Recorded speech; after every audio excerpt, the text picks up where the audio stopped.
Hi, I'm Jackie Krasna, and today I'm giving a presentation on a subject that is one of my personal favorites to study and to teach, and that is the tarot. Specifically, we're going to be looking at the Major Arcana of the tarot, which consists of 22 cards that are often referred to as trump cards or keys. And I'm going to walk you through the meanings of these 22 cards by way of a story known as the Fool's Journey or the Soul's Journey, because that's what this is all about. You and your soul's journey through life. And the title of today's presentation is The Fool's Journey, a Guide to the Major Arcana of the Tarot. But before we begin, there's a little bit of a preface and a couple of caveats that I would like to lay out. First of all, I just want to say that there are many traditions upon which to base tarot correspondences and meanings. And what I am presenting today is the combination of traditions that make the most sense to me. What you'll find when you study the occult is you'll see some variation amongst the traditions, the mystery school traditions, and that's fine. Just take all of that knowledge in, and eventually you'll be able to sift through it and then start to figure out which systems make the most sense to you. So what I am basing today's presentation on is largely from the builders of the Adytum mystery school of tarot and Kabala, as well as the Golden Dawn and all of the various research that I've compiled over the years. The second point that I want to bring up is that although I do strongly encourage the study and the reading of reversed tarot cards, this presentation is only going to focus on the upright meanings of the cards. I just want to deliver a presentation on the Fool's Journey in its more pure, upright sense, and possibly in the future, I will give a presentation on the reversals. And the next point that I would like to make is that if you do not already have prerequisite knowledge of the Western magical traditions, you will still gain knowledge from this presentation. I did my best to cover the basics of both the Hermetic Arts, which we're going to go through in a good amount of depth before we really get into the Fool's Journey. And I'm also covering the esoteric, deep meanings of the cards, and more commonly understood meanings that are usually used for divination purposes. And in this way, both beginners and intermediate students will benefit from watching. And lastly, I also want to throw this out there that the study of tarot could take an entire lifetime or even multiple lifetimes to fully comprehend all of the rich symbolism involved in this large book known as the tarot system.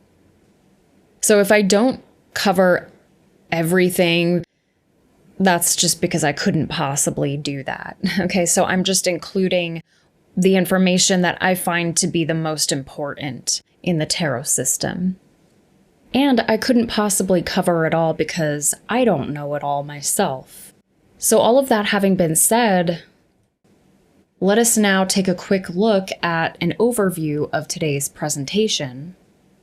The first section of today's presentation will focus on the Hermetic Arts, because I really would like to lay a foundation, especially for newer students of the tarot or of the Western mystery traditions. First, we're going to answer the question, what is the occult? Because there are a lot of misunderstandings about the occult. We're going to touch on correspondences or symbolism and the significance of that. And then we'll look at each of the 4 Hermetic arts, which are tarot, Kabala, astrology, and numerology. And then the Fool's Journey itself. And for each of the individual Major Arcana cards, I'm going to first show you the more esoteric correspondences, and we're going to take a look at and dissect the symbolism in each of the cards. And then for each card, I'm going to show the more practical meanings and interpretations that you can apply to your everyday life. And the final section of today's presentation will be references, where I will share some resources such as tarot decks, books, videos, and links. The first section of this presentation is going to be on the Hermetic Arts, also known as the magical arts or the occult sciences. I do want to spend a good amount of time laying a foundation of the Hermetic Arts.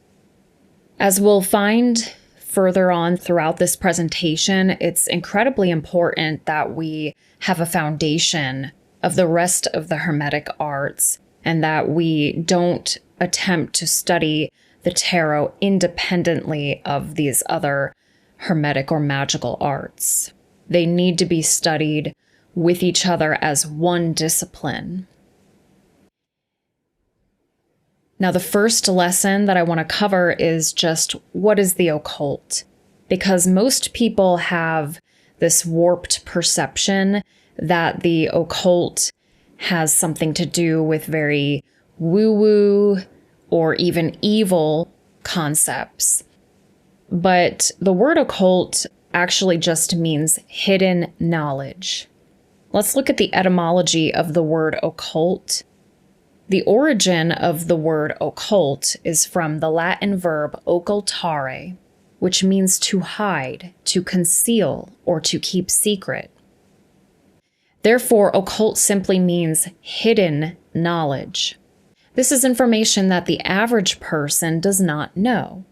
Now, in the past, it was the case that this occulted or hidden knowledge was deliberately made totally inaccessible to the average person. However, in today's world, this hidden or occult knowledge is quite accessible with the internet. People have been, unfortunately, dissuaded from looking into the occult by those who seek to maintain a power differential between themselves and the ignorant masses of humanity. Okay, so we have this knowledge available if you look for it, but people seem to think for some reason that the occult is just this woo-woo, nonsensical, frivolous stuff that if you study it, you're not going to make any money, so therefore it's not important. But nothing could be further from the truth. The occult consists of these two bodies of knowledge. The first body of knowledge contained within the occult is the Major Arcana, or the Greater Arcana, which is about natural or cosmic laws of the universe. We're going to talk about natural law a little bit later, but for now, just understand that the Major or the Greater Arcana is all about natural law. And the second body of knowledge contained within the occult is the Minor Arcana, which is knowledge of the human psyche, the individual monad of consciousness. So it's just pretty much the Minor or Lesser Arcana is about psychology. And really, any information that is of any real value is contained within either the Major or the Minor Arcana. Okay, so just make sure that you understand fully that the occult means nothing more than hidden knowledge.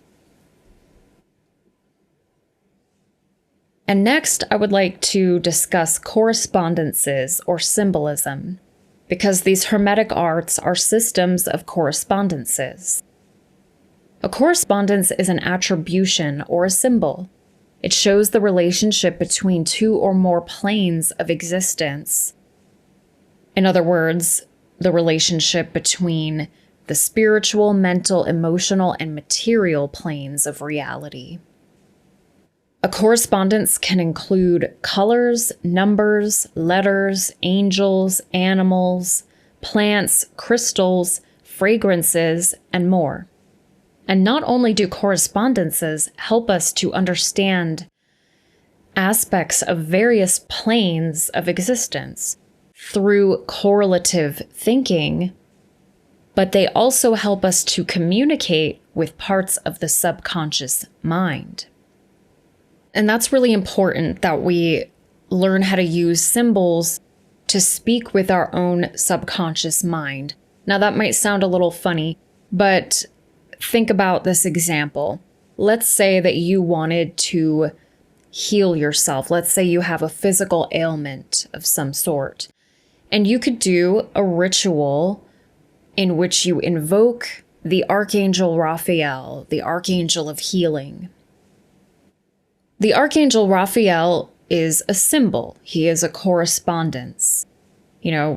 Nobody's really saying that he is necessarily an actual externalized entity with wings that will appear in front of you. No, this is a symbol of healing, a solar symbol, and you could use other symbols too. You could use the color yellow when you're doing this ritual. And maybe you have some citrine stones and sandalwood burning in the background and a caduceus symbol on the wall. And all of these correspondences are going to help you to tap into the part of your mind that already knows how to acquire healing for yourself. So it'll activate the subconscious mind and imprint upon the subconscious mind that we want to do some healing, okay? That we're going to need to start remembering how to heal. Okay, maybe we need to eat better and sleep and exercise and read a book about natural cures and prevention methods or whatever. Okay, so that's an example of a practical use case scenario of using these symbols. Okay, so just understand that correspondences are helping us to develop our correlative thinking abilities so that we can grasp the relationships between our material world that we're living in and then these higher, lighter planes of reality, because it's very difficult for us to be able to perceive these higher spiritual planes. And that's where symbolism comes in. And then, of course, tapping into your own mind, okay, so that you can basically conduct magic in your life. And here are the 4 Hermetic Arts of Divination: Tarot, Kabala, Astrology, and Numerology. We're going to take a look at each of these 4 Hermetic or magical arts throughout this presentation. And as I said earlier, one should not attempt to study any of these 4 sister disciplines independently of one another. They must be studied together as one discipline. So many more exoteric teachers like to teach just tarot or just astrology, but this is not how it's meant to be done. And you'll see why that is as we move further along in this presentation. You'll start to see just how beautifully and how perfectly each of these 4 systems match up or correspond with one another.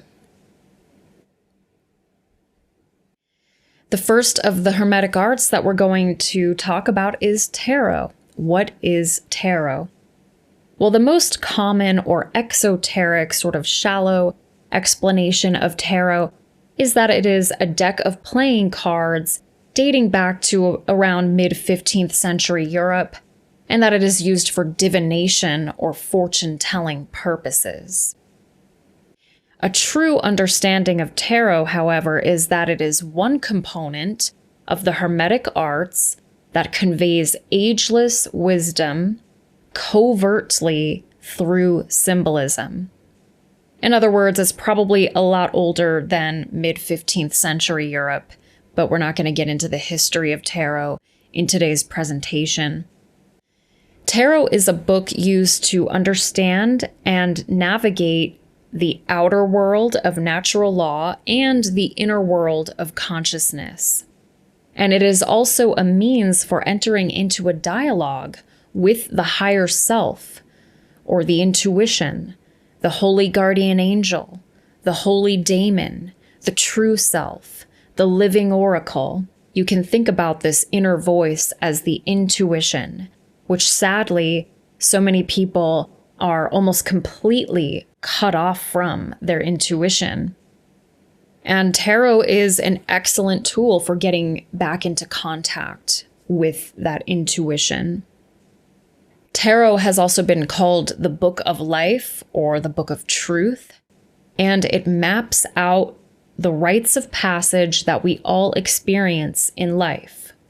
You're going to see in the Major Arcana especially these archetypes that are universal, that every single person, regardless of cultural background or where they live or what point in time you're living on, we all experience certain archetypes, and these are all mapped out in the tarot system, as well as these universal rites of passage, such as a first love, a marriage, divorce, birth, first day of school, first job, death. Okay, all of these experiences that everybody has are mapped out within the tarot system. So very important to understand that, yes, you can certainly use tarot for divination, for peering into the future, because if you understand natural laws deeply, and if you understand psychology very well, you're going to be able to predict the future in a sense. All right, so you can use tarot certainly for divination, but that is not the sole, or certainly not the most important function of tarot. The real point of the tarot system is ultimately to learn morality, to learn natural law, and to learn about your own psychology. And as I said, to get into contact with your intuition. Let's look at the structure of the tarot. Really, there are 3 decks within the tarot.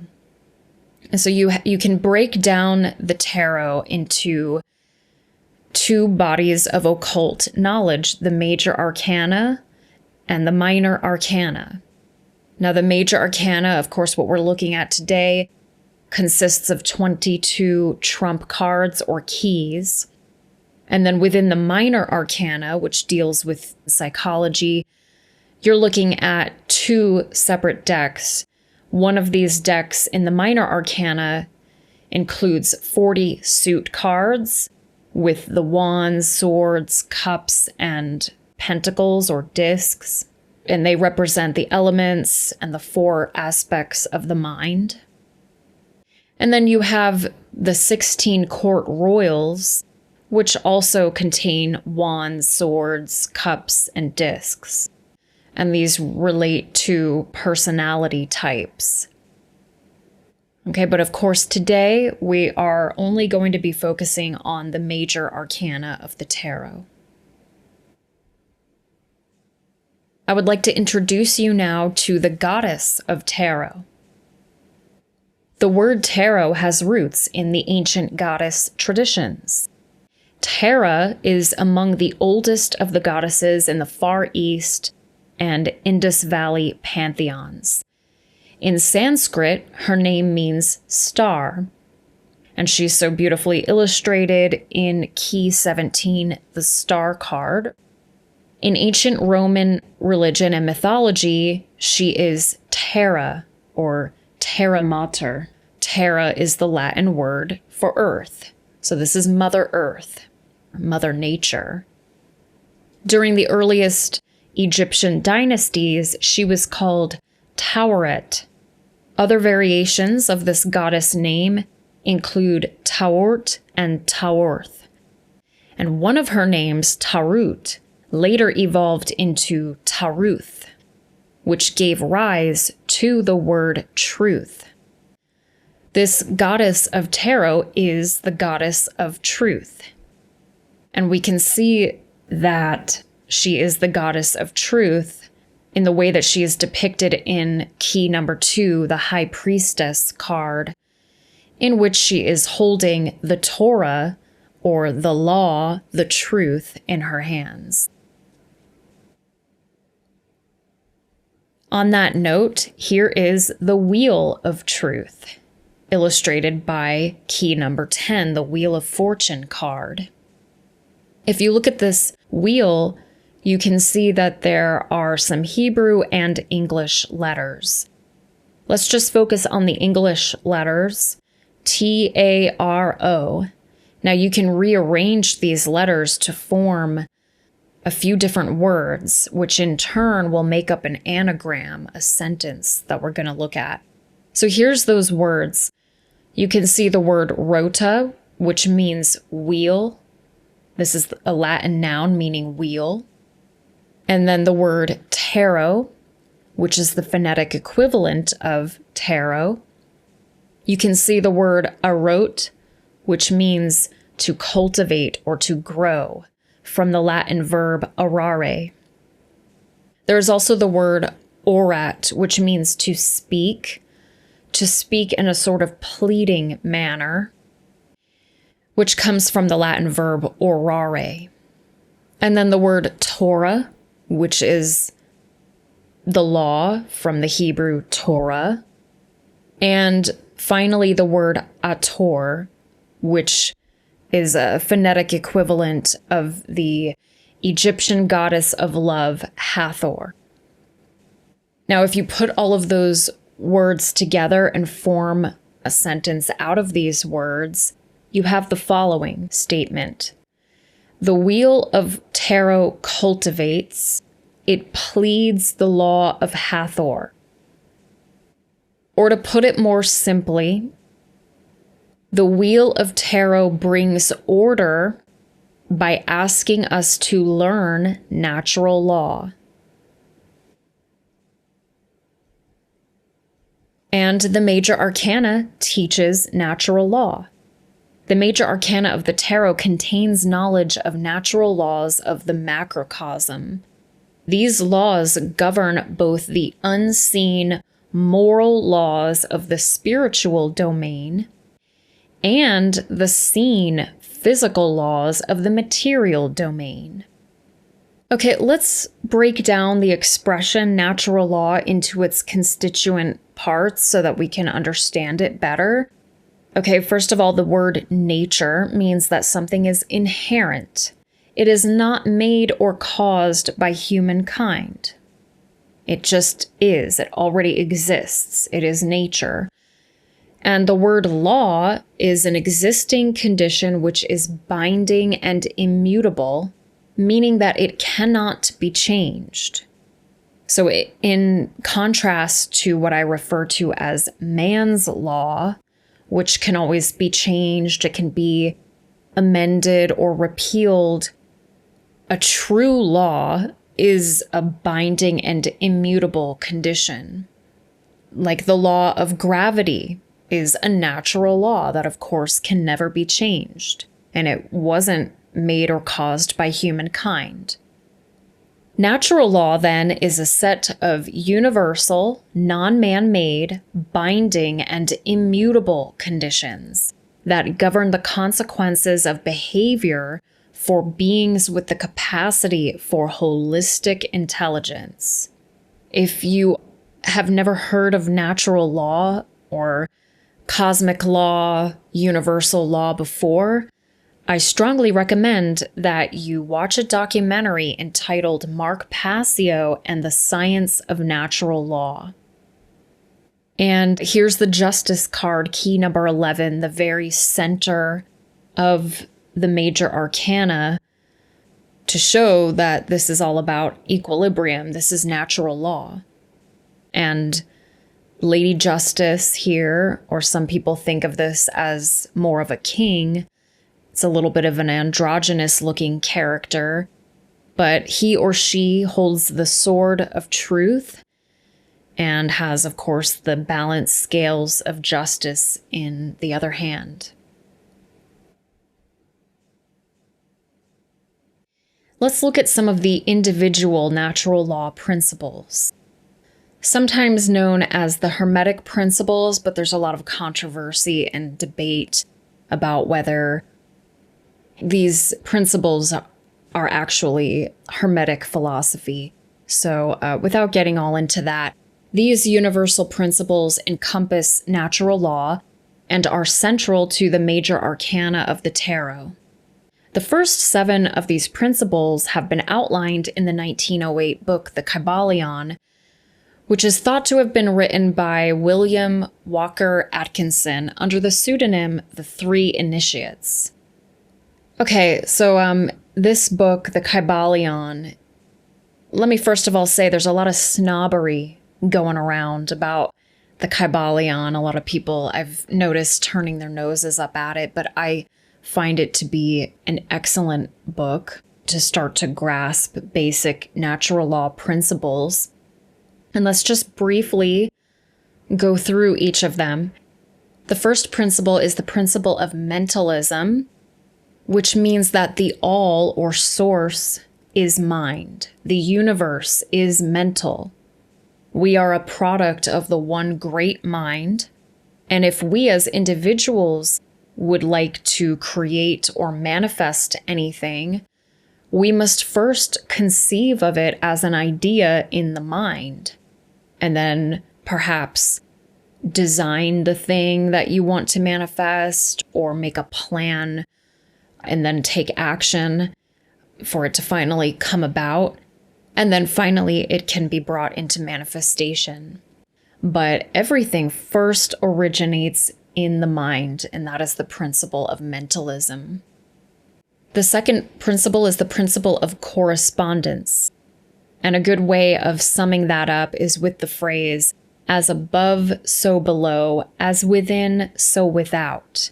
We live in a holographic, mirroring, fractal universe in which every plane of reality, the spiritual, emotional, mental, and material planes, all mirror each other.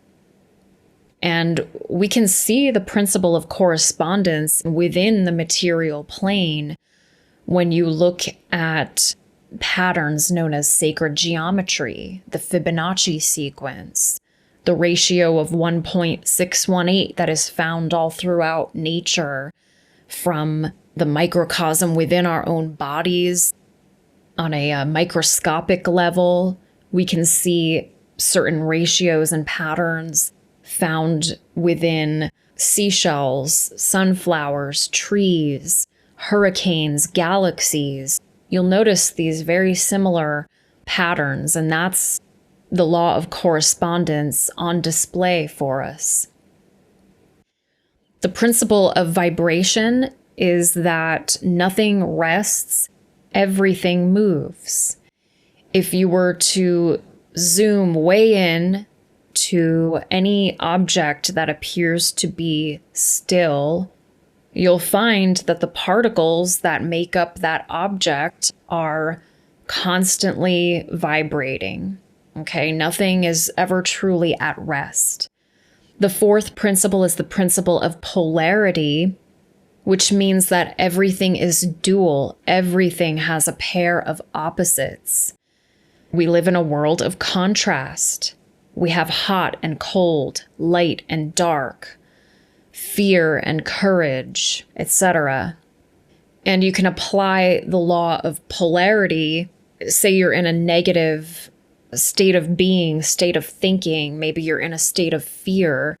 All you have to do is to identify the opposite polarity of fear, which would be courage.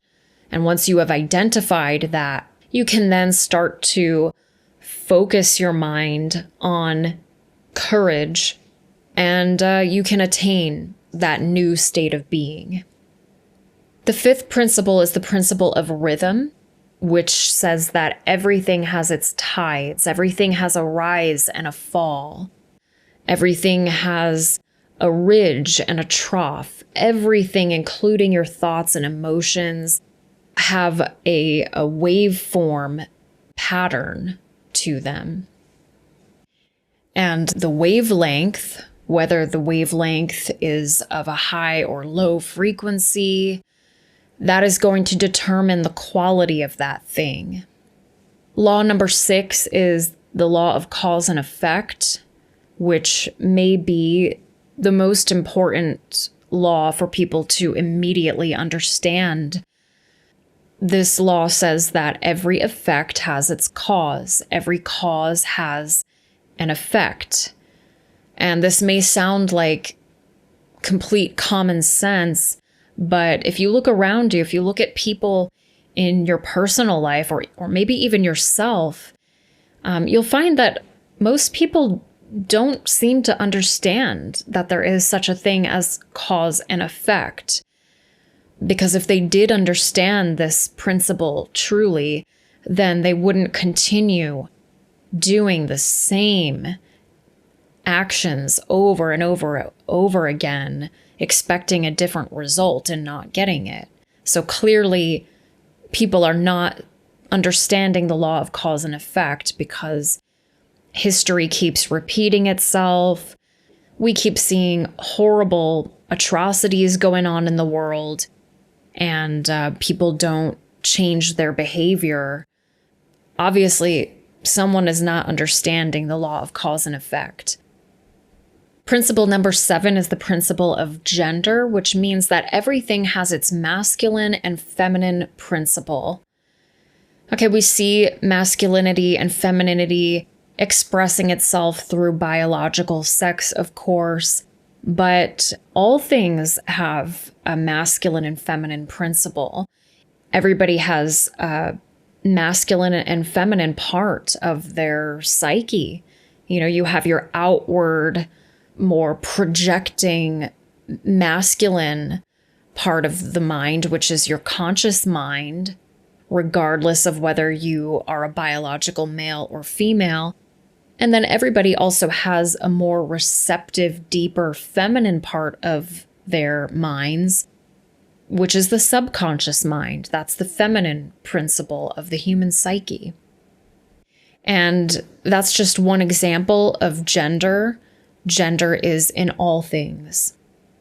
And last of all, it has been said that there is a lost principle, an 8th lost principle of care, or true care, the generative principle. This is sort of like the glue that binds all of the rest of these 7 principles together. See, if the Creator did not have care, then we would not be here in this school of life experiencing reality as we do.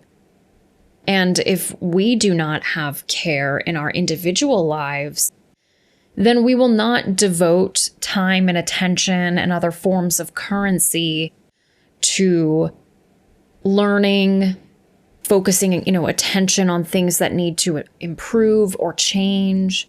We just wouldn't do anything if we're apathetic and we don't have care. And there you have it, a brief rundown of these 7 or 8 natural law principles. The next of the Hermetic Arts that I'm going to cover is Kabala. What is Kabala? Kabala is the root of all of the Western mystery traditions. The Hebrew word Kabbalah means reception. Kabbalah is an occult science. Many view Kabbalah as mysticism, and it is a system of correspondences that also uses allegory to teach us how to properly receive truth. The primary symbol of Kabbalah is the Sephirotic Tree of Life, which is formed by 10 Sephiroth, or emanations, and connected by 22 paths. Interesting. The Major Arcana has 22 cards, and the system of Kabala has 22 paths. The Tree of Life is a map that teaches us how both natural law and how individuated consciousness operates. So just like tarot, this is a study tool teaching us about natural law, principles, and morality. And also it teaches us about our own individual psychology. And here is that Sephirotic Tree of Life, which I'm going to briefly cover because we are going to be looking at the Tree of Life in a good amount of detail when we look at each of the cards of the Major Arcana. All right, first of all, let's take a look at the overall orientation of the Tree of Life. This tree is reversed in its orientation from the way that we would think of a regular tree, because up towards the top of the Tree of Life is the origin or the root of the tree, whereas the bottom of the Tree of Life is the final expression, the fruits of the tree. And then from left to right, you see that there are 3 pillars. On the left-hand side is the pillar of severity, which is the pillar of strength and discipline and control. And then on the right-hand side is the pillar of mercy, which is a pillar of benevolence and compassion. And then in the center is the pillar of mildness, also known as just simply the middle pillar. And the middle pillar is like a similar concept as in Buddhism. And, there's a such thing as the narrow path, the road less traveled. These ideas all relate to the middle pillar being balanced, having equilibrium between the 2 anchoring pillars of severity and mercy. And then you see that zigzag pattern throughout the tree. And that is known as the lightning bolt of God or the flaming sword of God. And what that shows us is the order that these Sephiroth or emanations emanated from source. So let's go through each of the 10 Sephiroth on this lightning bolt of God pathway. The first Sephirah is called Keter, which means crown. And this is just essentially source or God or ether, Akasha, the origin point of creation. Whatever you want to call that. Okay, I think you get the picture. I like to call it source just to keep it neutral without any other connotations. And every one of these Sephiroth has some kind of astrological correspondence or a planetary correspondence. And the astrological correspondence here is the planet Pluto. And then from Keter, what emanated next, now all of this happened in a flash, but as humans with our limited perception, we have to think about this in chronological order. So here's kind of the order of creation. The second Sephirah to emanate from Keter is Hokmah, which means wisdom. And Hokmah is the masculine aspect of source, because wisdom is the application of knowledge, the sharing and teaching and taking action with knowledge. So this is an active masculine principle, Hokmah. Usually Hokmah is seen as being ruled by the entire zodiac. And some people think of Hokmah as being ruled by the planet Uranus.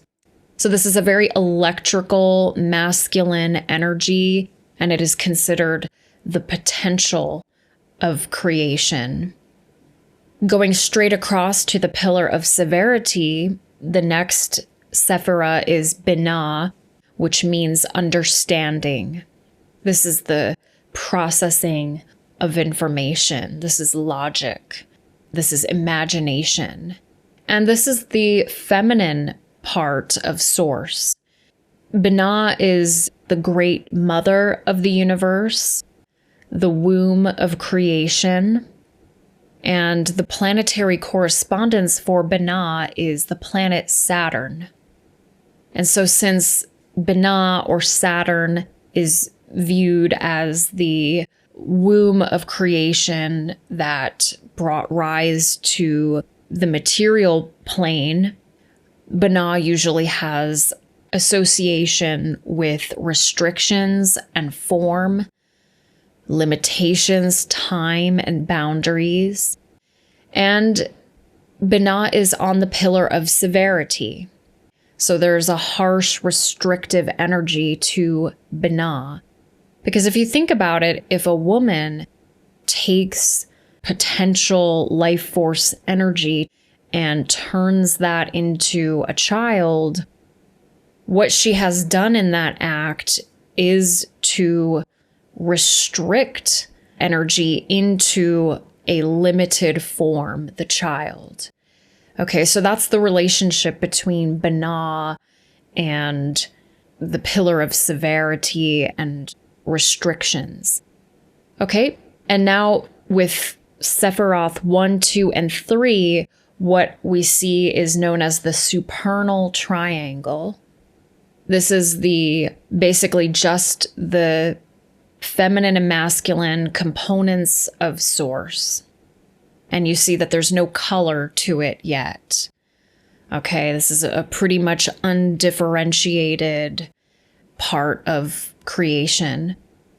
From Binah, the lightning bolt of God passes through what is known as the abyss. And that large empty space between Binah and Hesed is called Da'at, which means knowledge or consciousness. And Da'at is the invisible Sephirah. It is considered blasphemous to say that Da'at is one of these Sephiroth. It is not really a Sephirah. Okay, and then so we cross the abyss, and now we're back on the pillar of mercy at Sephirah number 4, Hesed, which means mercy. This is the Sephirah of mercy on the pillar of mercy. And the planetary correspondence for Hesed is Jupiter. Jupiter is a very large planet of expansion, growth, and change, which can bring about new sort of bountiful, merciful outcomes if we accept necessary changes in order to receive these gifts. Okay, so that's Hesed. And then from Hesed straight across back on the pillar of severity is Geburah, which means severity. And Geburah is ruled by the planet Mars, which is the god of war and deconstruction, destruction. It sounds like a very harsh or even an evil quality, but it's really not. This sphere, Geburah, is all about having strength, power, drive, and being able to deconstruct when it's necessary to break down walls, perhaps, depending on the context. From Geburah, now we're at the very core of the tree, which is Sephirah number 6, Tifereth, which means beauty. Tifereth is where all of the rest of the Sephiroth connect, except for Malkuth at the bottom. It does not directly connect to Tifereth. But Tifereth, or beauty, is ruled by the sun. And I usually think of Tifereth as representing our true will, our true purpose and potential in life, your highest goal or objective or aim, your true identity or your true ego, not the false ego of the persona, but your true ego, your true will. And I also usually think of Tifereth as either Christ consciousness or any of these solar deities, perhaps any of these historical or mythological archetypes who really fully achieved and they self-actualized and then achieved their final aim. They completed their mission in life. That's what I think Tifereth is all about. And Sephiroth 4, 5, and 6 make up what is called the ethical triangle. And then what emanates from Tifereth is Netzach, which means victory or endurance. And this is the Venusian sphere. It's green. It's ruled by Venus. So it's a Sephira of love and attraction. And I usually think of Netzach as just representing the emotional body. To keep it simple, you could just think of Netzach as your emotions or the emotional plane. Things that you care about. Things that you care about enough to attract are represented by Netzach. And on the opposite side of Netzach is now sphere number 8, Hod, which means splendor or majesty. And the planetary ruler for the sphere of Hod is Mercury. And Hod is the mental plane, or your intellect, your thoughts. That's a simple way of thinking of Netzach and Hod as your emotions and your thoughts. Okay, so now we're getting even denser. We're almost at the final expression of the tree. The next Sephira is on the middle pillar again, and this is Sephira number 9, Yesod, which means foundation. And really, the foundation is the desire for truth. Having a desire to transcend in consciousness, to unite with source, or to align your consciousness with truth. That is what Yesod is all about. And Yesod is the lunar sphere ruled by the moon. And Sephiroth 7, 8, and 9 now make up what is known as the astral gateway. You must go through Yesod to get to these lighter planes, the emotional and mental planes of Netzach and Hod. Yesod is also the realm of dreams. It's definitely more of an astral plane. And then finally, now we've reached the end, and we're at Sephira number 10, which is Malkuth, the kingdom. And this is the kingdom of the material world. You could think of Malkuth as simply the planet Earth, if you like, but it's really the material world, anything that can be measured with the 5 senses, anything that can be measured with traditional scientific instrumentation can be found in Malkuth. Your physical body is in Malkuth. Okay, and that is a quick look at the Tree of Life. It's also very helpful to take a look at how the Tree of Life corresponds to the chakras or the energy centers in the body. There's certain Kabbalistic rituals that you can do, such as the Queen's Scale and the middle pillar, which you really need to be able to visualize where the Sephiroth would sort of fall in within your own body. Okay, so let's look at that now briefly. Keter, the white Sephira up on top, that would of course relate to the crown chakra, because Keter is the crown. And Chokmah and Binah, wisdom and understanding, respectively, relates to the third eye or the brow chakra. Next, you have Hesed and Geburah, which relate to the throat chakra. And I sometimes refer to the throat as the high heart. I usually think of Hesed and Geburah as sort of on my two shoulders. And then Tifereth relates to the heart chakra. Remember, Tifereth means beauty. It's the core of the tree. Your heart is the core of you. And it's on the middle pillar.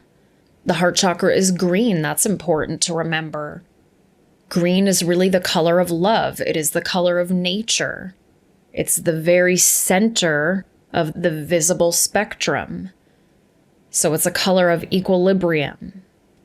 And Tifereth, or beauty, is on that middle pillar, the pillar of mildness. And then next we're looking at Netzach and Hod, which, remember, relates for the most part to your emotions and your thoughts. And those are down in the guts, in the will center, the solar plexus. So very much about courage and willpower. So you can think about how will and courage relates to Netzach and Hod. Then the sacral chakra, the orange one down at the genitals or the generative region, corresponds with Yesod, which is the foundation of having a desire for truth. This is the desire center of the body. Okay, so we should use that desire energy for seeking to align ourselves with truth. And then finally, the Sephirah Malkuth corresponds to the root chakra. You can place the tarot cards on the tree of life in a few different ways. And here are 3 of those methods of imposing the tarot onto the tree of life. And let's look at each one of those trees individually. First of all, this is the microcosmic tree of life. The first 11 cards of the Major Arcana can be placed upon the 10 Sephiroth plus the invisible Sephirah of Dot that we talked about. Now, I know the Major Arcana is all about the macrocosm and about natural law and the big picture, but there is a little bit more of a quality relating to the microcosm in these first 11 cards. As we'll discuss, this is a little bit more of a personal part of the Fool's journey in the beginning of the Fool's journey, so the first few cards. So this is the microcosmic tree of life. Okay, at the placement of Dot is the Fool card. And as we'll see, I'm not going to go too deep into this right now because we're going to cover this deeply later. But the Fool card represents superconsciousness, the one great mind, consciousness itself. And so that's why the Fool is at the placement of Dot, which means consciousness. At Keter, the crown, is the magician, and he is invoking light from above. He is that divine spark of creation who is bringing down the light through himself to the earth. And that is why the magician card is at the placement of Keter. Then at the masculine part of nature, Chokmah, which means wisdom, is the High Priestess. And the High Priestess card is very much about wisdom and about reflection and deep thinking. Next, at the placement of Binah, which is Mother Earth, of course, there is the Empress, who represents Mother Earth. And then now down at Sephirah number 4, Hesed, we have the Emperor, who represents the organizing principle of consciousness. He represents order and internal governance, self-mastery or experience. Now we have the leader of, quote, religion. This is your internal guide, the Hierophant, your inner voice, your intuition. And it usually requires a lot of shadow work, which can be very harsh or severe. So that's why the Hierophant card would be at the placement of Gebara, which means severity. At the placement of Tifereth, which means beauty and relates to the heart chakra, we of course have the Lover's card, the card of true care. And it's also a card of balancing the mind, balancing the components of the psyche. At the placement of Netzach is the Chariot card. This is a card that relates to the sign of Cancer in astrology. This is all about the emotions, the private and emotional world. That's how the Chariot relates to this Venusian emotional sphere of Netzach. At the placement of Hod is the Strength card. It takes a lot of strength to balance our thoughts and to gracefully tame the mental chatter. And then at the lunar sphere of Yesod, the foundation, we have the Hermit. This seeker of truth is our foundation.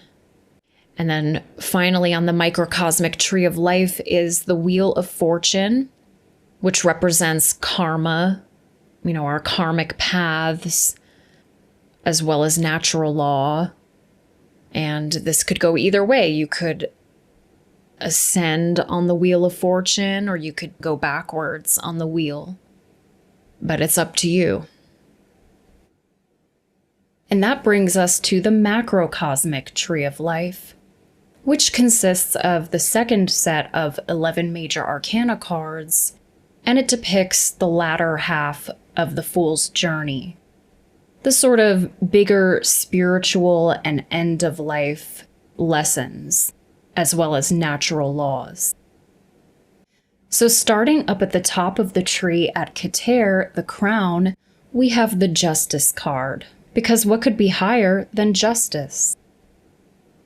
And then moving down to Hokmah, which means wisdom, we have the Hanged Man, who has the shining corona of enlightenment around his head because he has attained wisdom. Going straight across to Binah, the Sephirah of restrictions, limitations, and boundaries, there is the Death card at this placement. Because death is just another one of these restrictions that we face in life. Now moving past the Abyss, past the Universe card, which we'll discuss last, now we're at the placement of Hesed, which means mercy. And what we have here is the Temperance or Art card, which depicts the Archangel Michael, the Holy Guardian Angel, your higher self, your guide, and he represents transmutation and optimism, refinement. So this is quite a lovely card to be at the placement of Hesed or mercy. And now we're back on the Pillar of Severity on the Sephirah called Gebara, which means severity. And it may be obvious why the Devil card is on this placement. The negative meanings of the Devil card are largely about slavery and ignorance. However, every tarot card has both a positive and negative meaning to it.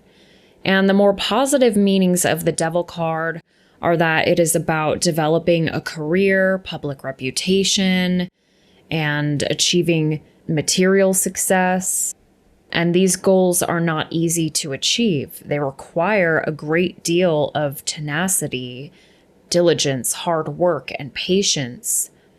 And so these long-term goals involve a harsher, more severe path.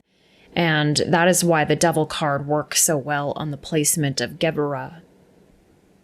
And from Geburah, now we move down to the Sephirah called Tifereth, which means beauty. And this is the core, the center, the heart of the tree, really. And what we have here is the Tower card. Now, this may surprise some to see the very feared Tower card in this placement of beauty, a card of shocks, trauma, and crisis. But the reason for this placement is because usually when we're to go through a removal of old negative patterns and behaviors, habits, belief systems, dogmas, or systems of corruption that we're living in, usually we have to go through rapid change that involves a lot of shocks, trauma, and crises. And that is the reason for this placement. It's sort of like when you peel off a Band-Aid, that can be very painful. But on the other side of that painful change is beauty. From the Tower card, now we make our way to Netzach, which means victory. And here we have the Star card, which is a nice card for this placement of victory and endurance, because she is a card of meditation and healing. So it makes sense that the Star card would be at this Venusian Sephirah of our emotions, our feelings, and what we care about. This is the placement of care. Now we make our way to the Moon card, which is at the placement of Hod. And Hod means splendor or majesty. And this is a Sephirah of the mind, the intellect. The Moon card represents the deeper, more receptive, receding part of our minds, the subconscious mind. This is a dimly lit path of occultism, secrets, mystery, rituals, magic, shamanism. Now, in this context on the macrocosmic tree of life, the more positive reason for the placement of the Moon card on the Sephirah called Hod is that it refers to the depths of the subconscious mind, the splendor of the subconscious mind, because Hod means splendor.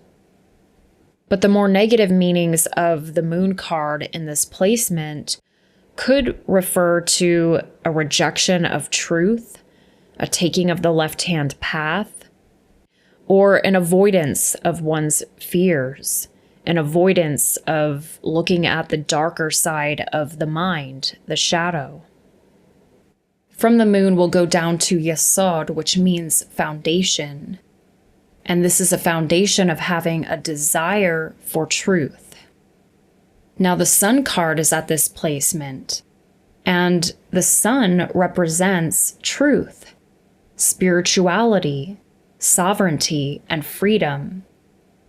And unless we have a desire for truth, spirituality, sovereignty, and freedom, then we will not go any further on our journey to acquire those things. We will not attempt to climb this ladder of lights, the tree of life, or to serve the truth. And now we're at Malkuth, which represents the material world, the five senses. And here we have the Judgment card, which depicts the Archangel Gabriel calling up the deadened, asleep, the unbegun, unfinished souls to wake up from their slumber, to wake up from identifying with basic survival instincts alone. So he's calling them to come up out of base consciousness and to start to seek the truth and reach the Sephirah of Yesod by having that desire for truth. And finally, we're at the placement of Da'at, which means consciousness. This is the placement of knowledge, particularly self-knowledge. This is the placement of the soul. And this is the completion of the Fool's journey, achievement and accomplishment, and making our way to a new beginning again. And here is the final tree of life with the tarot cards placed upon it. This tree of life shows all 22 of the Major Arcana cards placed upon the 22 branches of the tree, the branches which connect the 10 Sephiroth. Now, I'm not going to explain the meaning of these card placements here. We're going to talk about that when we reach the Fool's Journey section of the presentation. And here is the next of the 4 Hermetic Arts, Astrology. What is astrology? Well, first of all, let's talk about what astrology is not. Because in my estimation, most people misconstrue astrology as a deterministic forecast system in which magical stars beam down on us and determine what our life paths and what our destinies will be. However, the opposite of this is true. It is we who project our consciousness onto the stars. Remember that the zodiac is internal, not external. Astrology is an ancient system of psychology, a map of the human psyche, and the stars are merely symbols on a map. So let's break that down a little bit. First of all, I said that astrology is not deterministic. We need to remember that. Now, even though I don't personally doubt that the celestial bodies probably have an influence over our behavior, I know I've personally witnessed that many times under a full moon. That having been said, influences are not determining factors. We always have free will choice to change the outcomes of our lives, to change our behaviors. Now, you can certainly use astrology to make predictions, just the same way that a weather forecaster can take rules of thumb and they can extrapolate from current conditions into the future and make pretty accurate predictions. If you understand your own psychology, if you understand the psychology of other people, and you understand natural law very well, then in a sense, you're going to be able to predict the future. And in a sense, your subconscious mind already knows what's going to happen.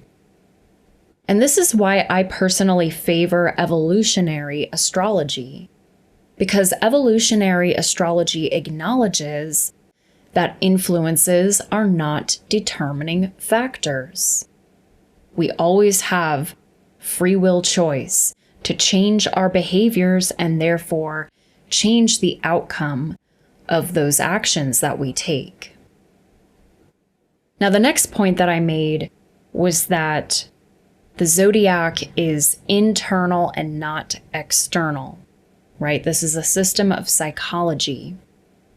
So basically, the way that it works is that we already have within ourselves the zodiac wheel, 12 archetypes within ourselves that we all express in different ways.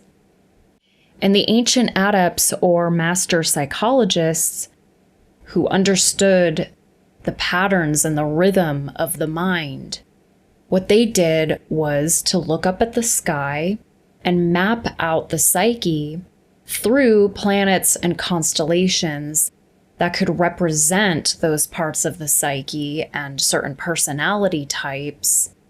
You could also think about when you look up at the clouds and you look for animals and shapes. There's nothing meaningful about the shapes of the clouds but your subconscious mind is being projected into the clouds. Now, another way that astrology and tarot works is through the law of correspondence. As above, so below, as within, so without.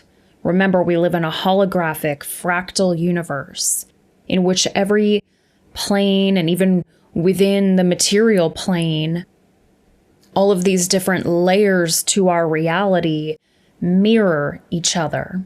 Okay, so we're seeing a reflection of ourselves in the night sky.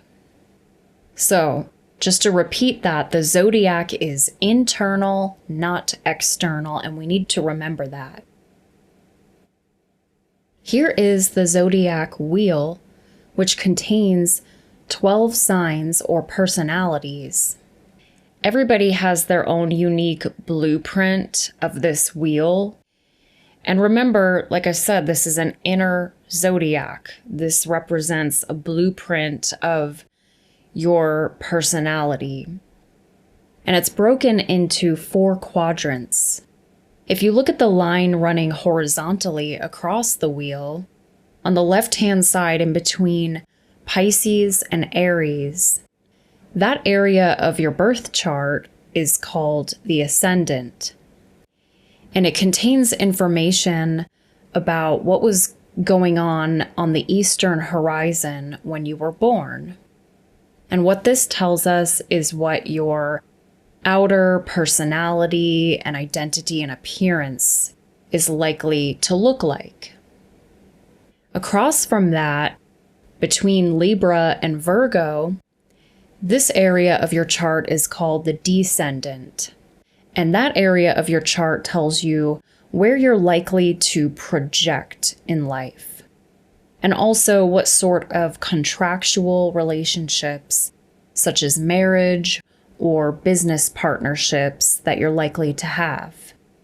Then at the line running vertically, in between Capricorn and Sagittarius, that area is called your midheaven, and it denotes the area of your life involving your career and your public reputation.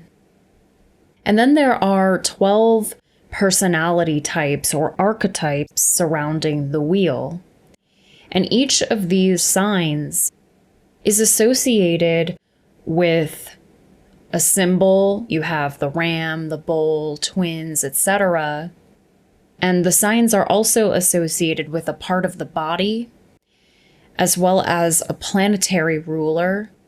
And there are 12 houses on the zodiac wheel that represent 12 areas of life. So that's a look at the zodiac wheel.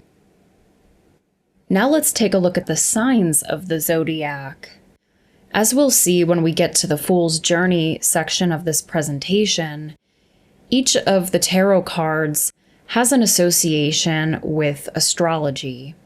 So it can be really helpful in interpreting the tarot cards if you have an understanding of astrology and the signs of the zodiac as well as the planets. So again, there are 12 signs of the zodiac. And typically when people tell you what their sign is, if they're from the United States and other Western parts of the world, they're usually referring to their sun sign, where the sun was in their chart when they were born. But you have a sign for each of the planets, and that's important. So everybody has these personalities in their charts and within themselves. And where these signs are in your chart should give you some insight into how you're likely to express each of these signs in different ways. But I'm going to cover the characteristics of each of these signs just as they are on their own, not attributed to the sun or the moon, just how they stand alone. And each of the signs has a modality that it tends to express. There are 3 modalities, which are cardinal, fixed, and mutable. A cardinal sign usually has initiative and direction. Maybe they're good at starting projects, but not necessarily finishing them. A fixed sign is usually very comfortable in their element and in their ways, and they can even become stubborn. An immutable sign is one who is flexible and adaptable, and they have a tendency to be able to chameleon in different situations. And there are 4 elements that each of the signs could be attributed to: fire, earth, air, or water. The fire signs tend to have drive, motivation. They tend to be spontaneous and full of willpower and passion. An earth sign is one that is grounded, reliable, recognizes the facts of the material world. And the air signs are usually really intelligent or intellectual and talkative, social. The water signs tend to be sensitive, emotional, and intuitive. So let's start with the first sign, sort of the youngest of the bunch, which is Aries. Aries is ruled by the planet Mars, the god of war, the god of destruction, and the god of deconstruction. And the Aries archetype is the ram. This is a cardinal fire sign. The Aries archetype is one who is independent, possibly a loner, a warrior, maybe somebody who is into martial arts or sports, someone who has a lot of passion, drive, and zest for life. They tend to be strong, courageous, and will-powered. But the negative polarity of the Aries is that this is one who has a tendency towards being selfish, impatient, and reckless, not thinking before they act. The second sign is Taurus, which is ruled by the planet Venus, the goddess of love, beauty, and attraction. Taurus is the bull, and Taurus is a fixed earth sign, making it one of the most grounded, dependable, reliable of the signs.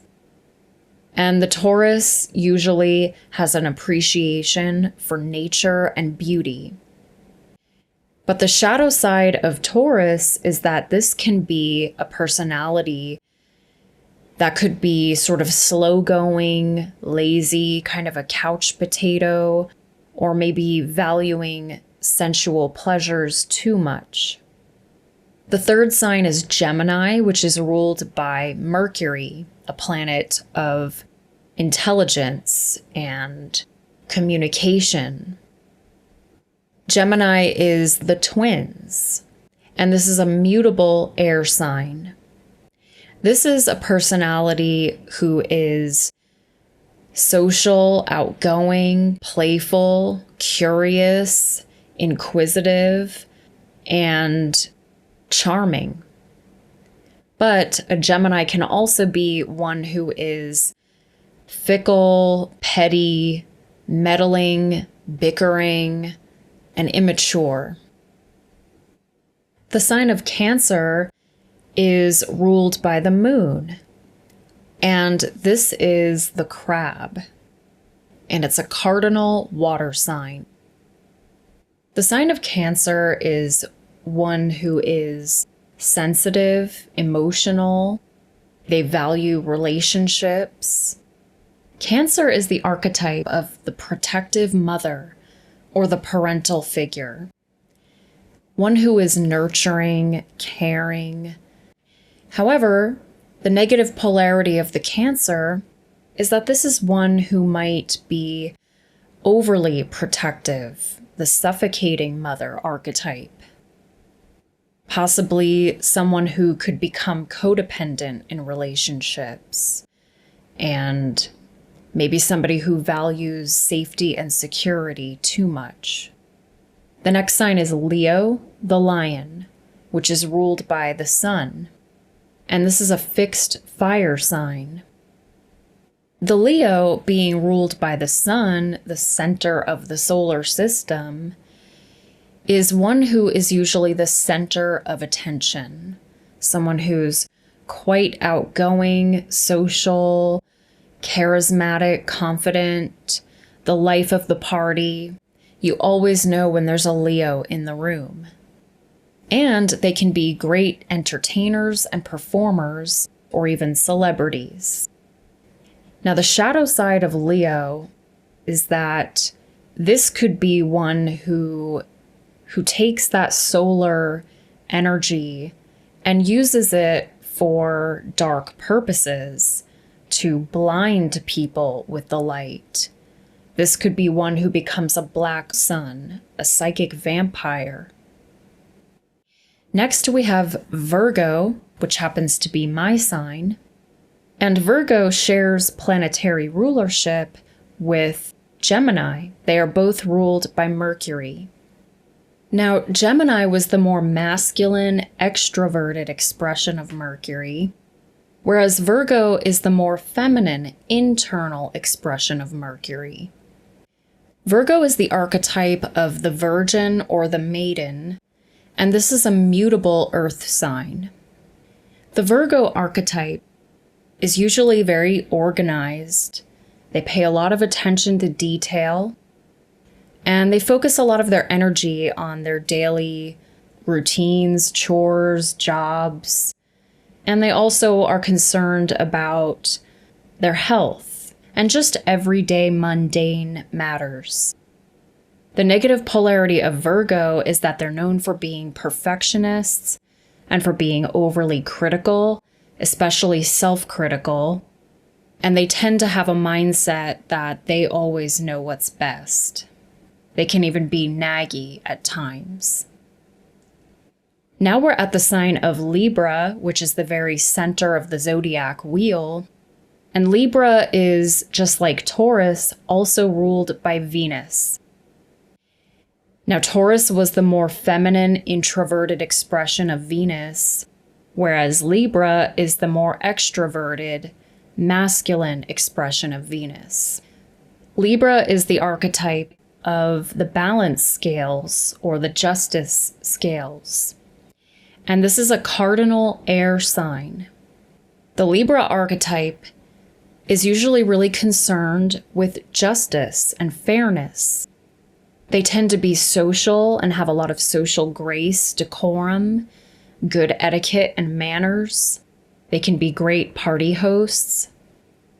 And this is an archetype that is attractive because you have that concept of balance, symmetry involved with the Libra archetype.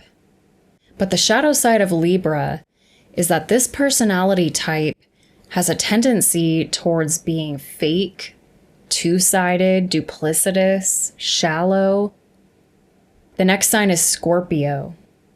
And Scorpio is ruled by the planet Pluto, which is probably the most important planet in your chart to pay attention to, because Pluto tells you what area of life you're meant to have the most transformation and development occur. Pluto is a planet of some of the heaviest subject matter, such as psychology, intimacy, power, money, inheritances, loans. So the Scorpio, which is the archetype of the scorpion and is a fixed water sign, tends to be one of the most intense characters. And this could be someone who is a psychologist, a therapist, a tantrika, shaman, or a medium. The negative polarity of the Scorpio is that this is one who could be too intense. Maybe someone who becomes manipulative, a psychic vampire, or someone who craves to have power over others. Moving on to Sagittarius. Sagittarius is ruled by Jupiter, the big, expansive planet of growth and change. Jupiter is a planet of benevolence, as well as travel and adventure. So the Sagittarius archetype, who is the archer and is a mutable fire sign, is one who aims his or her arrow towards the truth.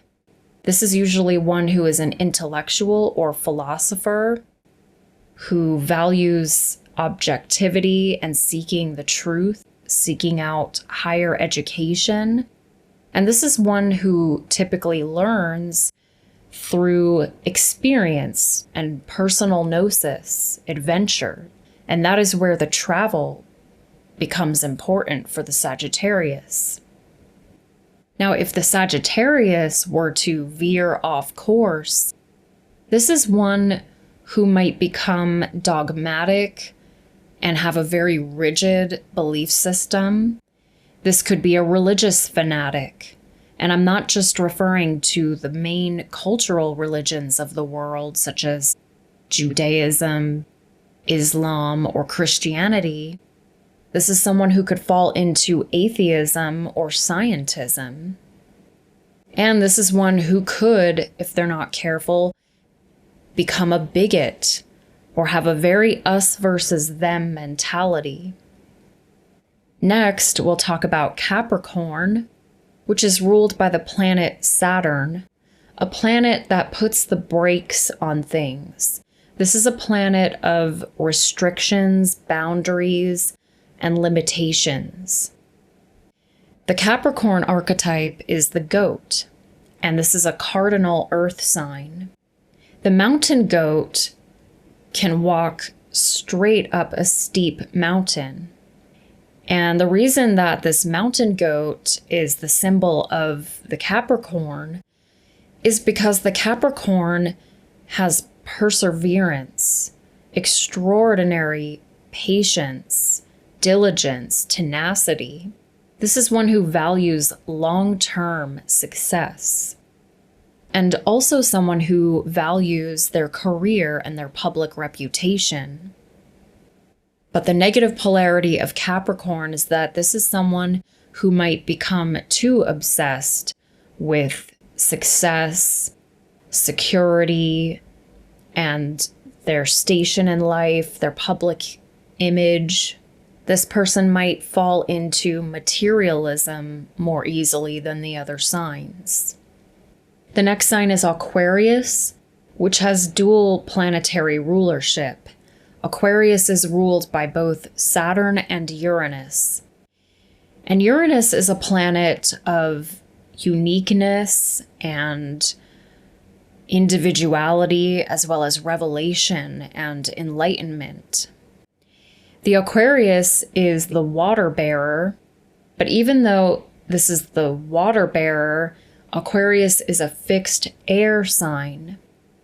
And this is one who is usually very unique, individualistic, someone who loves free expression, and this is someone who could be an innovator or an inventor, and someone who values their community or their soul tribes. The shadow side of the Aquarius is that this is someone who might be a rebel or a contrarian just for the sake of being different or rebelling against something. And also this is somebody who might fall into collectivism if they care too much about their communities and their groups. And last of all is Pisces. And Pisces also has dual planetary rulership. Pisces is ruled by both Jupiter and Neptune. Neptune is a planet of disillusion as well as dreams. And this is the archetype of the two fish, or the Vesica Pisces. And Pisces is a mutable water sign. And this is sort of a high-level water, like a spiritual, etheric water.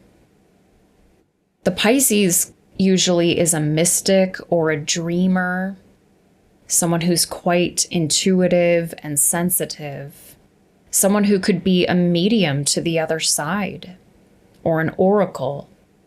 This is also someone who might be very spiritual. The shadow side of Pisces, however, is that this is one who might be too up in the clouds, too much of a dreamer that never actually is able to materialize their goals. And also, this is one who might become overwhelmed by that energy that they can sense more easily than others. So this is an archetype who could fall into escapism, fantasy, regression, and even substance abuse or mental illness if they're not really careful and they don't ground themselves properly. And that is a quick look at the signs of the zodiac. And now we're at the last of the Hermetic Arts, numerology. What is numerology? Numerology is yet another method of understanding the world around us and understanding our consciousness. The numeral signs 0 through 9 represent successive stages that unfold in every phenomenon of the macrocosm and the microcosm. Regarding consciousness, the mind is fourfold. Swiss psychologist Carl G. Jung called these four corners of the mind the intuition, emotion, thinking, and sensation. These were what he considered the four functions of the mind.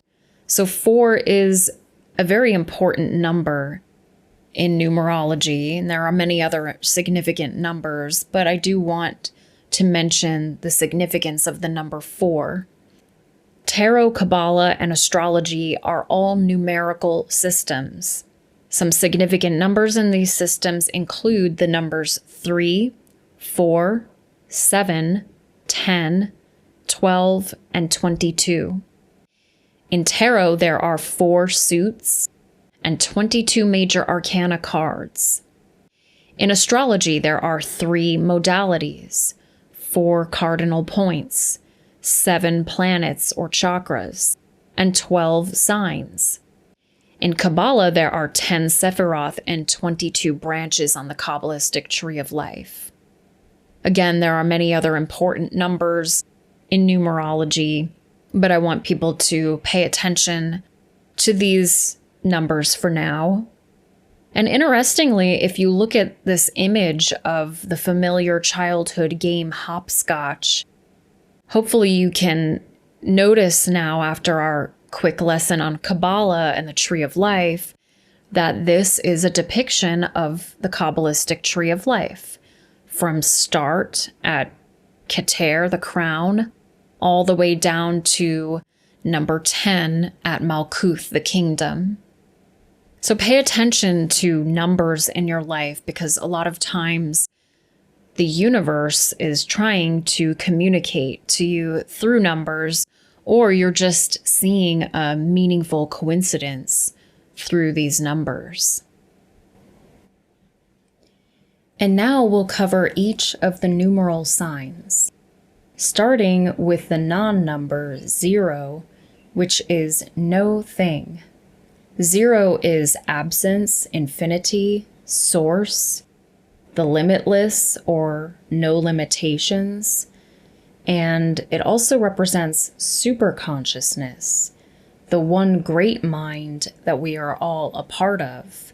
We are individual expressions of superconsciousness. The number 1 is the beginning. This is potential, initiative. It is unity, because the many can be contained within one. 1 is about concentration, focusing on one thing. And in terms of the mind, this is self-consciousness. The number 2 is a number of duplication, duality, opposition, separation, subordination, wisdom, as it relates to Hokmah on the Tree of Life. And in the mind, the number 2 is subconsciousness, the subordinate, receding, receptive part of the mind, which receives inputs from the self-conscious part of the mind. Moving on to the number 3, the number that forms the first shape, the triangle. This is a number of multiplication, generation, growth and expansion, synthesis, as well as understanding in Kabbalistic terms as it relates to Binah on the Tree of Life. And it's a number of logic and the creation of mental images, or in other words, the imagination. This is a number of the final output that results from the 1 and 2 self-consciousness and subconsciousness talking to each other, and then this would be the product of that interaction, the imagination. The number 4 is the number that forms a square, a shape that symbolizes boxing things in and organizing things. So this is a number of order, stability, system, regulation, dominance, and I don't mean dominance in the sense of dominating others, but of having self-mastery. It's a number of reason, and in the mind, this is a number of the classifying activity. So taking those mental images that resulted in the number 3 and now beginning to classify and organize them. The number 5 is a number of the pentagram, a symbol of the human and his or her connection to source. In the tarot system, the number 5 is the most harsh number, and all of the most undesirable cards are of this number. And if you think about a story, and how the middle of a story is where all the action and the changes and adjustments occur, just like the number 5 is in the middle of the road between 1 and 10, that's why this is a number of mediation, adaptation, adjustment, intervention, and it is a number of severity because it relates to the Sephirah called Gevurah, which means severity, on the Tree of Life. And this is a number of our intuition.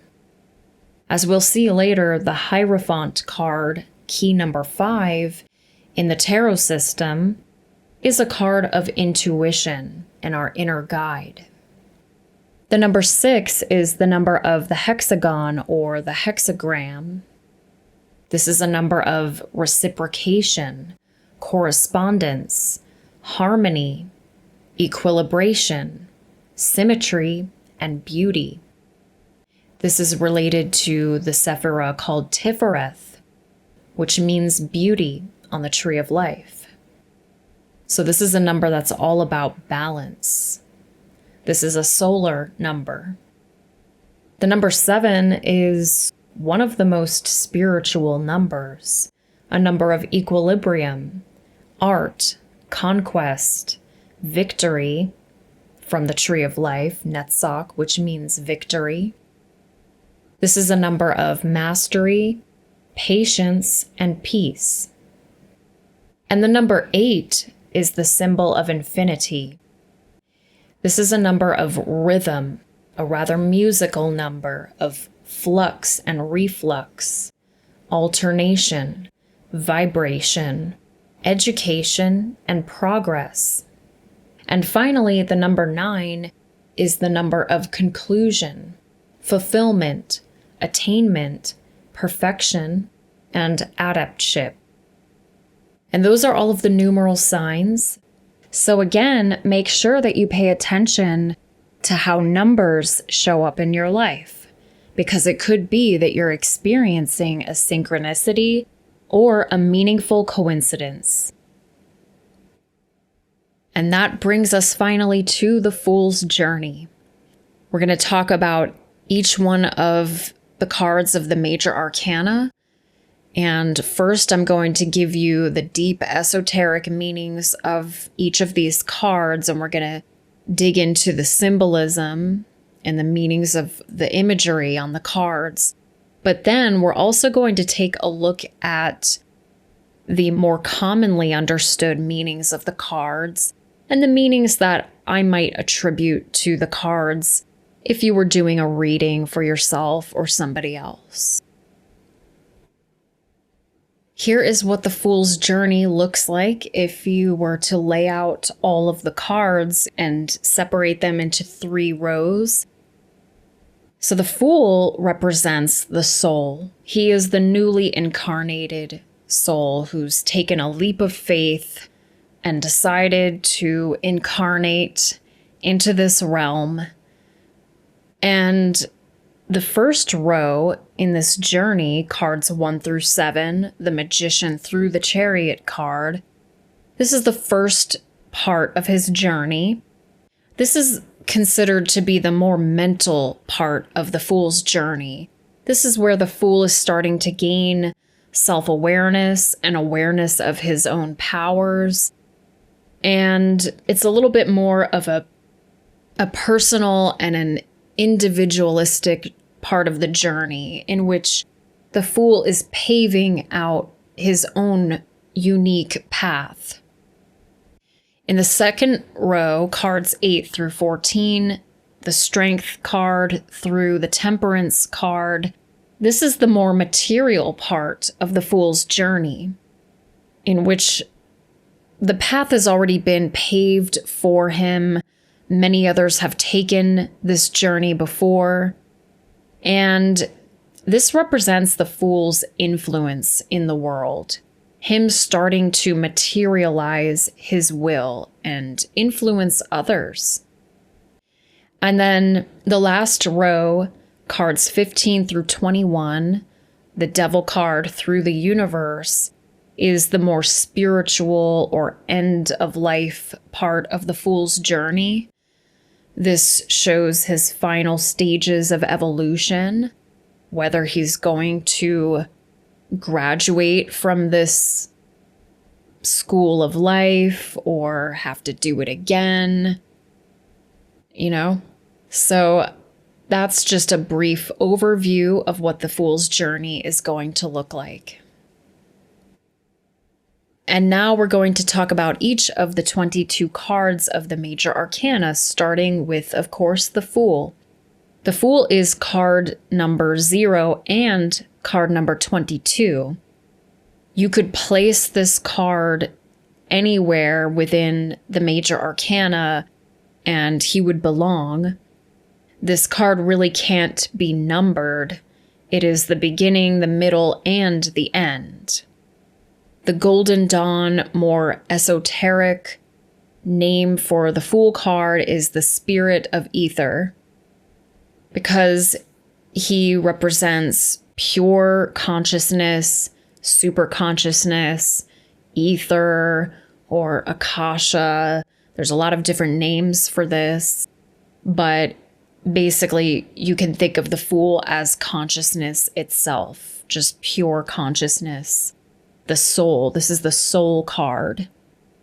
Another reason for the number 0, you can see that the number 0 looks like an egg because this represents the cosmic egg. Again, super consciousness. And also the number 0 is a circle. And it shows that the Fool walks a circular path which he creates himself. As you can see, there is no path beyond the cliff because he creates his own path through the principle of mentalism, which we'll see is a large part of this card. And the number 0 is representative of spirit, or the no thing that is also everything, which permeates everything. Every card has a Kabbalistic intelligence, and for the Fool card, it is either the fiery or scintillating intelligence. And the scintillating intelligence is the breath of life. The astrological correspondence for the Fool card is the planet Uranus, which is a planet of shocks, trauma, as well as revelation and enlightenment.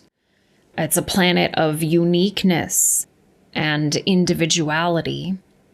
The alchemical correspondence for this card is the air element. And the air element is an element that represents the mind. The principle of mentalism is very strongly symbolized in this card. Now, for every card, there is a sephira that we can attribute to it. And for the Fool card, I would say that this card belongs to the invisible sephira known as Da'at, which means knowledge or consciousness. This is path number 11 on the Tree of Life. This path connects sephira number 1, Keter, to Hokmah. And I want to mention something called path working. The reason that I am going to be covering the paths on the Tree of Life is because a common practice amongst Kabbalists, specifically the Hermetic Kabbalists, is that they like to do something called path working, or path working the tarot, path working the Tree of Life.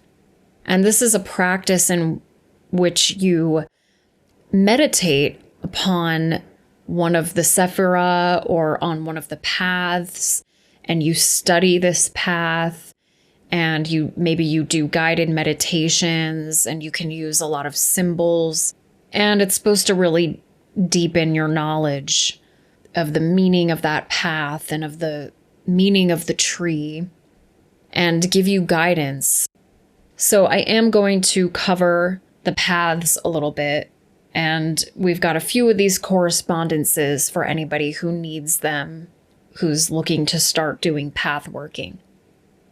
Anyway, this is path number 11, which connects Keter with Hokmah, and every path has a Hebrew letter associated with it. For the Fool card, the Hebrew letter is Aleph, which means ox. Now, Aleph has no real sound. It is just the sound of breath. And the reason that that sound of breath is associated with the Fool card is because we're talking about that fiery, scintillating breath of life. This newly incarnated person that has the breath of life now within them. And you also want to think about the meanings of the Hebrew letters. Aleph means ox. Oxen have always been a motive power in primitive agriculture, and they help plow the fields. So you might want to consider that oxen are a symbol of a motivating, cultivating, forward-pushing power. The color for this card is a pale yellow, and the chakra associated with this card is the throat or the high heart chakra. So let's look at the card and look at the imagery and the symbolism in the card. First of all, you have that bright yellow background, which represents the air element and the principle of mentalism that is bringing him to life into the material world. And behind him is the great sun or the great star, the primal life force behind him, where he originates from. And you can see that his staff seems to extend directly from one of the rays of the sun, showing you even more that he is of that primal life force of the sun. He is a solar child. And as Aleister Crowley once said, every man and woman is a star. He's wearing rather gaudy, garish clothing that none of the other figures in the rest of the tarot cards wear. And this shows you that he is a unique star. He is individuating on his own unique path that he is creating himself. He's beginning the journey of selfhood, stepping away from the herd and coming into his own. And the white rose in the Fool's hand is not only a symbol of purified desire, but also a symbol of nature. The mountains in the background are snowy. Now, anytime you see mountains in a tarot card, they represent the great work. And what the great work is it is the uniting of opposites, according to Aleister Crowley. The uniting of the individual man or woman with source, the uniting of the left and the right brain hemispheres into a state of balance, and the uniting of the masculine and feminine principle within ourselves. Crowley also says that the great work is to be achieved through having had knowledge and conversation with one's holy guardian angel, or your higher self, your living oracle. So getting into contact with your higher self or your intuition, your holy guardian angel, whatever you want to call that, and then discovering what your true will is to do in this life. What is your mission? What is your true purpose? Not the purpose that your parents or the rest of society has laid out for you, but what is truly the reason why you chose to incarnate into this body on the planet Earth. That's your mission. That's the great work.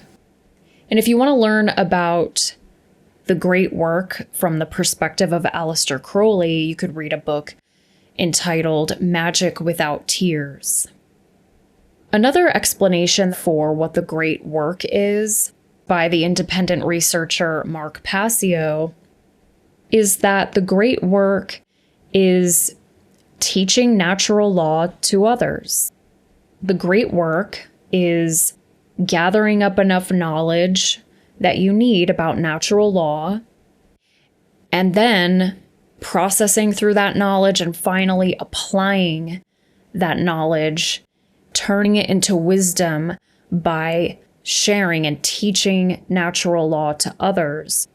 And each individual has his or her own unique talents, natural aptitudes, and personal vocation to work with in order to, first and foremost, individuate from the herd and start to live an authentic life and find internal sovereignty, but then also hopefully to bring those natural aptitudes and skills to the table to start to teach natural law and morality to others in order to facilitate greater numbers of highly conscious individuals so that freedom can emerge. And the high heights of these mountains show the Fool the monumental task that is ahead of him, the completion of the great work. And the snow is melting from those mountains, and there's a stream in the valley below. So the mountains have melted off into this stream of consciousness. And you're going to see the stream of consciousness in a lot of the other cards in the tarot. And this is that same water from the Fool card and his mountains. The dog represents his spirit and his intellect. This is the part of him that can never really die. His spirit that is always with him. A reason for the name the Fool, there's a few reasons for this. One reason why this is called the Fool card is because you would have to be a fool to choose to reincarnate onto the planet Earth. This is not an easy place to live. It's quite difficult. Anybody who's chosen to reincarnate here is a brave soul, for sure. Another reason why this might be called the Fool card is because those who are enlightened with unusual or occult knowledge might be called fools by less enlightened people. And now let's move on to looking at some of the other attributions and some of the mostly more practical, everyday, maybe more mundane meanings of these cards. The main attributions for the Fool card are superconsciousness and cultural power. And when I say cultural power, I'm not referring to culture as in a group of people and their traditions and customs. I'm referring to cultivating power, the power of growing and moving forward. Remember that the letter Aleph, which means ox, which is representative of the cultural power to help plow fields, to push forward, is attributed to this card. So super consciousness and cultural power.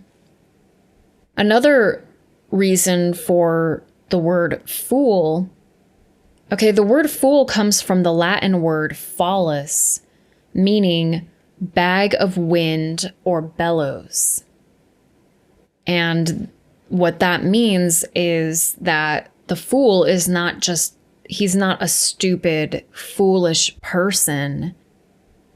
This is an innocent, newly incarnated soul who has been given the breath of life, the spirit. So fool, again, means bag of wind, from the Latin word phallus.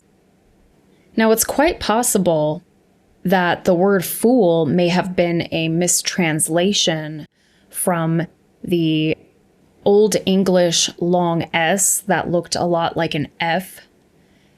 And so in that case, the Fool card may have been originally titled Soul or Soul, because this is a solar card. And that's something I heard about from the researcher Michael Tessarion in his Path of the Fool series. If that's the case, then the meaning of the Latin word phallus may just be a meaningful coincidence, a synchronicity. And other ways of saying breath in other languages and traditions are pneuma, means spirit in Greek. It is prana in Sanskrit. It is the ruach in Hebrew. And it is spiritus in Latin.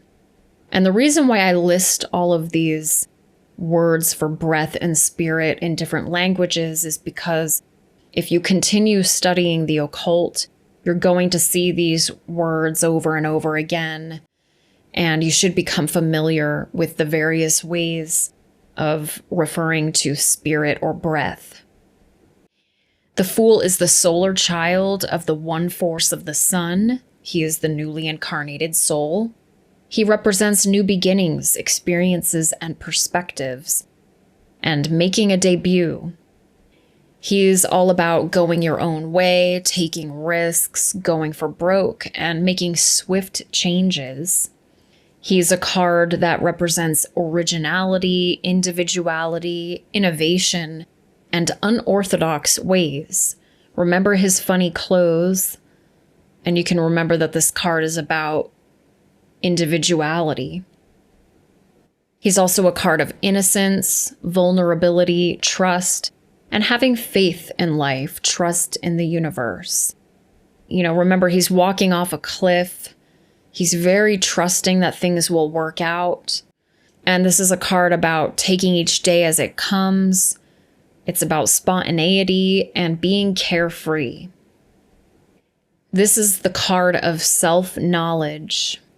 When you see this card, it can be a reminder that you need to continue learning about your own psyche and that you need to start or continue taking the path to individuation and selfhood.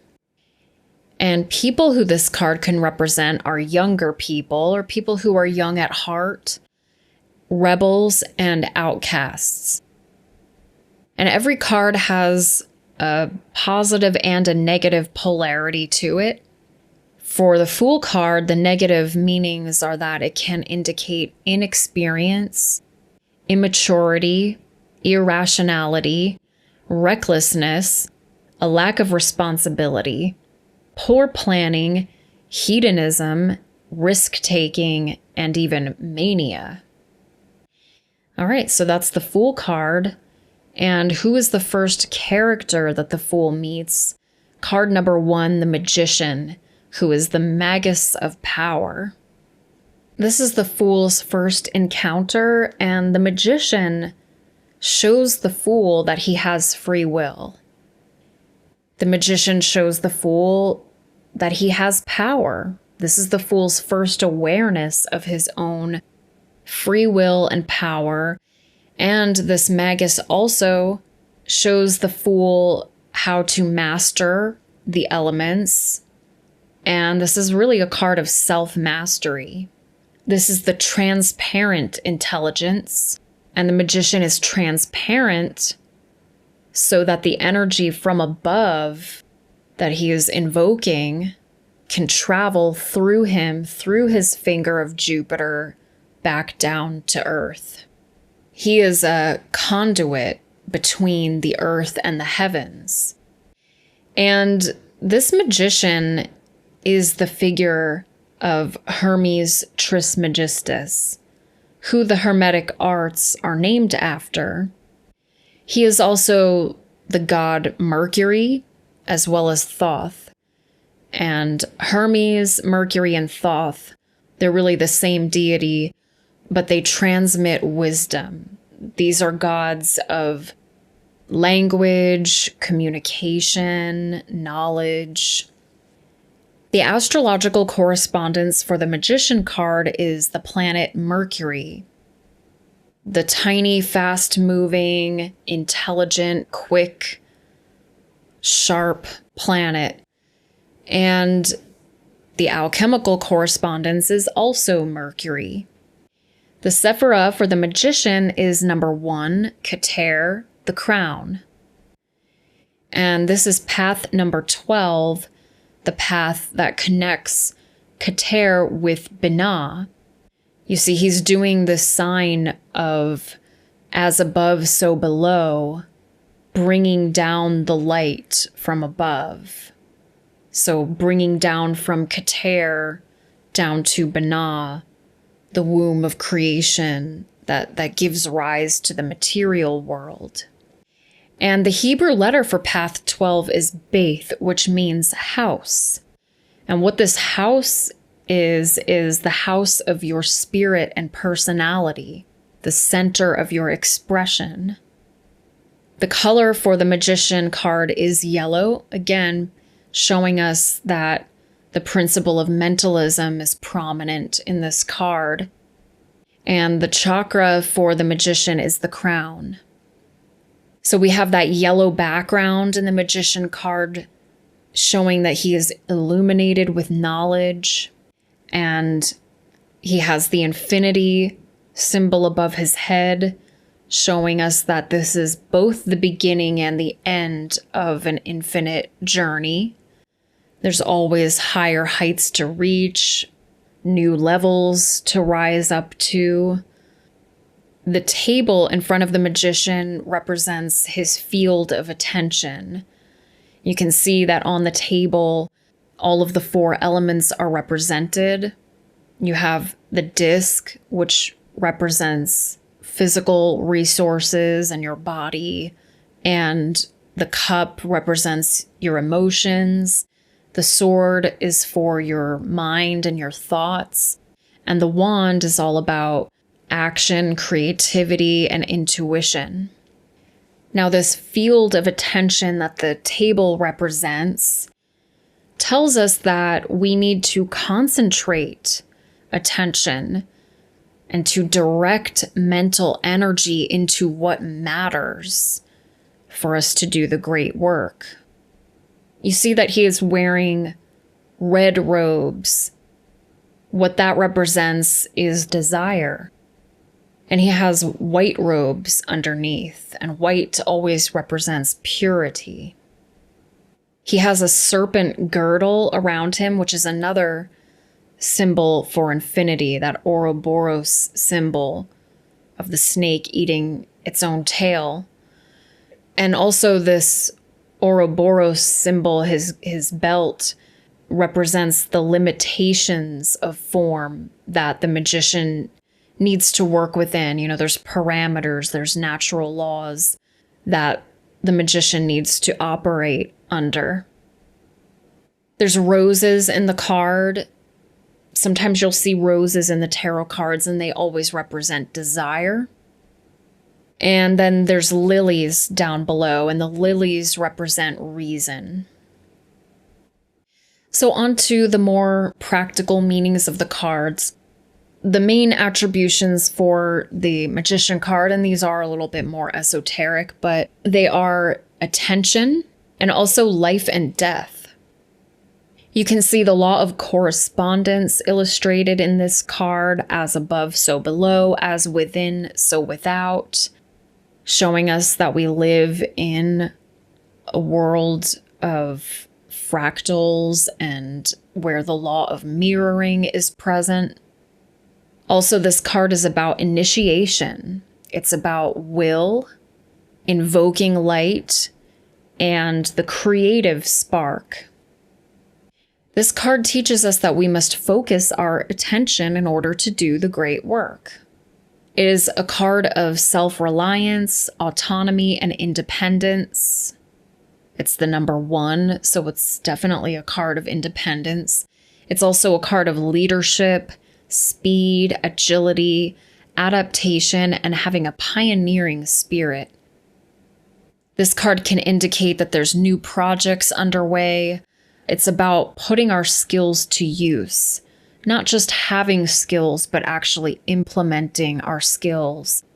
And it's about going freelance, and it's about entrepreneurship sometimes. It can be about overcoming challenges and being experimental, doing experimentation. This card is all about concentration, mental prowess, clarity, and focus.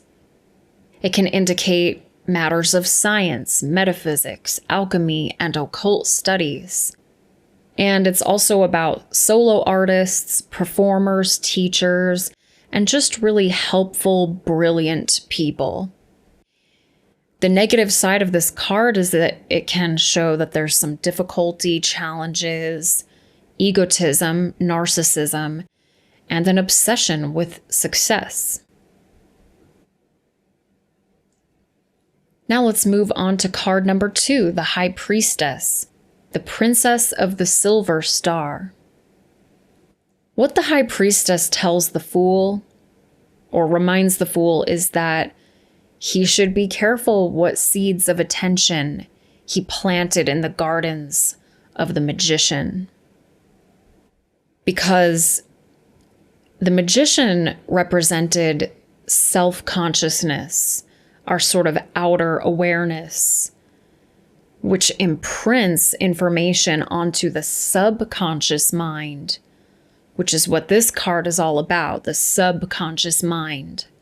And whatever information gets imprinted upon the subconscious will express itself one way or another. She is the uniting intelligence, sitting between the 2 pillars of Solomon's temple, the pillars of Boaz and Yakin, which represent the subconscious and the conscious mind. She is the middle pillar, or the pillar of mildness. Also, she is root matter, or subconsciousness. And that is why she sits in front of a vast sea of the collective unconscious. The subconscious mind contains a record of all experience, including a summary of the race memory, the memory of the whole human race.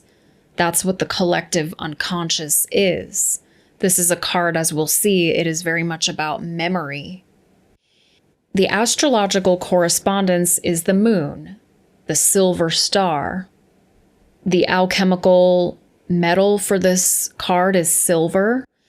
And the Sephira is number 2, Chokmah, which means wisdom.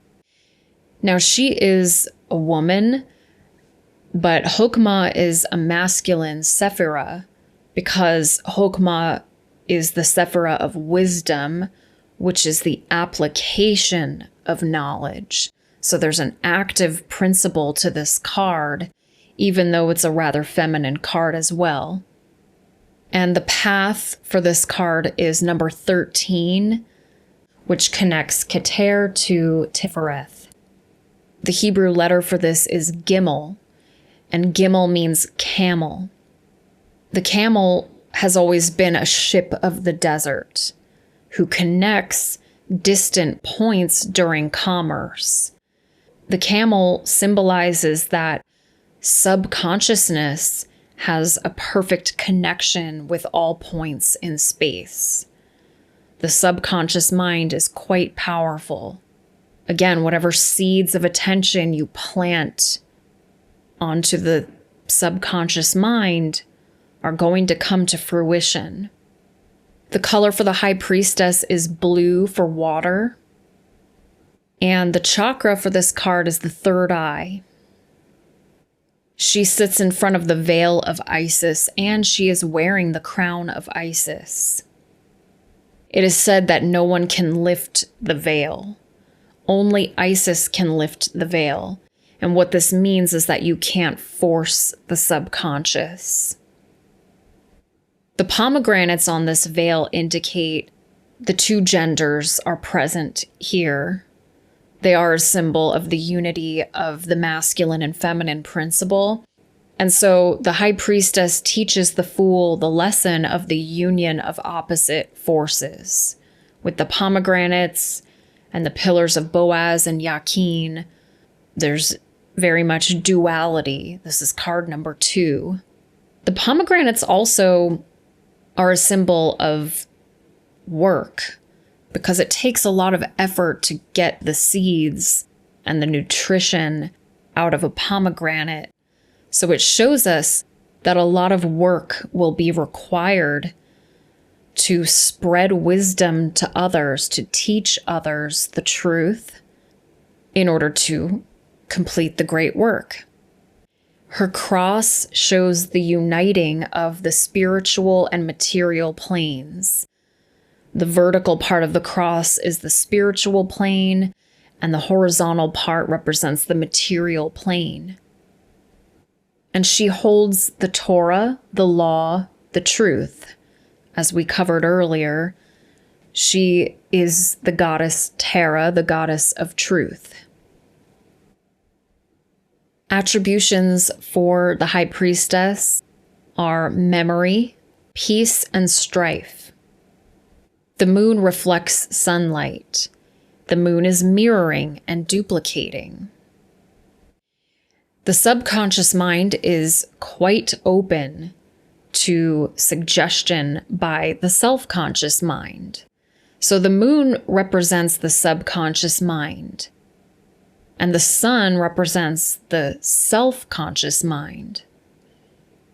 So think about these symbols. The sun shines on the moon, and then the moon reflects back that sunlight. So think about how those two symbols talk to each other, because they represent your psyche. She holds the Torah, the law, the truth, and the tarot. She represents biological cycles, rhythm, phases, and transitions. She can also tell you that you might need to do a cleansing or some kind of purge or a detox. And she's also a card of recuperation, sabbaticals, solitude, rest, privacy, and introversion. She shows a loss of interest in the shallow. She's all about going deeper and reflecting on the past. This is a card that represents our subliminal processes, intuition, visions, oracles, and she can represent mediumship. She is a card of beauty, allure, mystique, glamour, and fashion.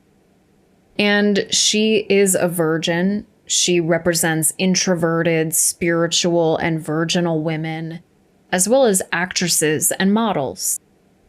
And the negative meanings of the High Priestess card include fatigue, laziness, helplessness, weakness, painful memories, abandonment, misandry, lunacy, addiction, and gender dysphoria. Moving on to number 3, the Empress, daughter of the mighty ones. The Empress is the luminous intelligence. The astrological correspondence for the Empress is Venus. And Venus is a fiery planet of this luminous intelligence, which you can see in the fiery orange backdrop that she's sitting against. The alchemical correspondence here is copper. And the Sephira for the Empress is number 3, Binah, which means understanding. Now, Binah gives birth to the entire rest of the tree, and Binah is called the womb of creation. Through her, the Fool develops internal understanding through using logic or processing information. The path for the Empress card is number 14, which connects Chokmah with Binah, and the Hebrew letter is Daleth, which means door.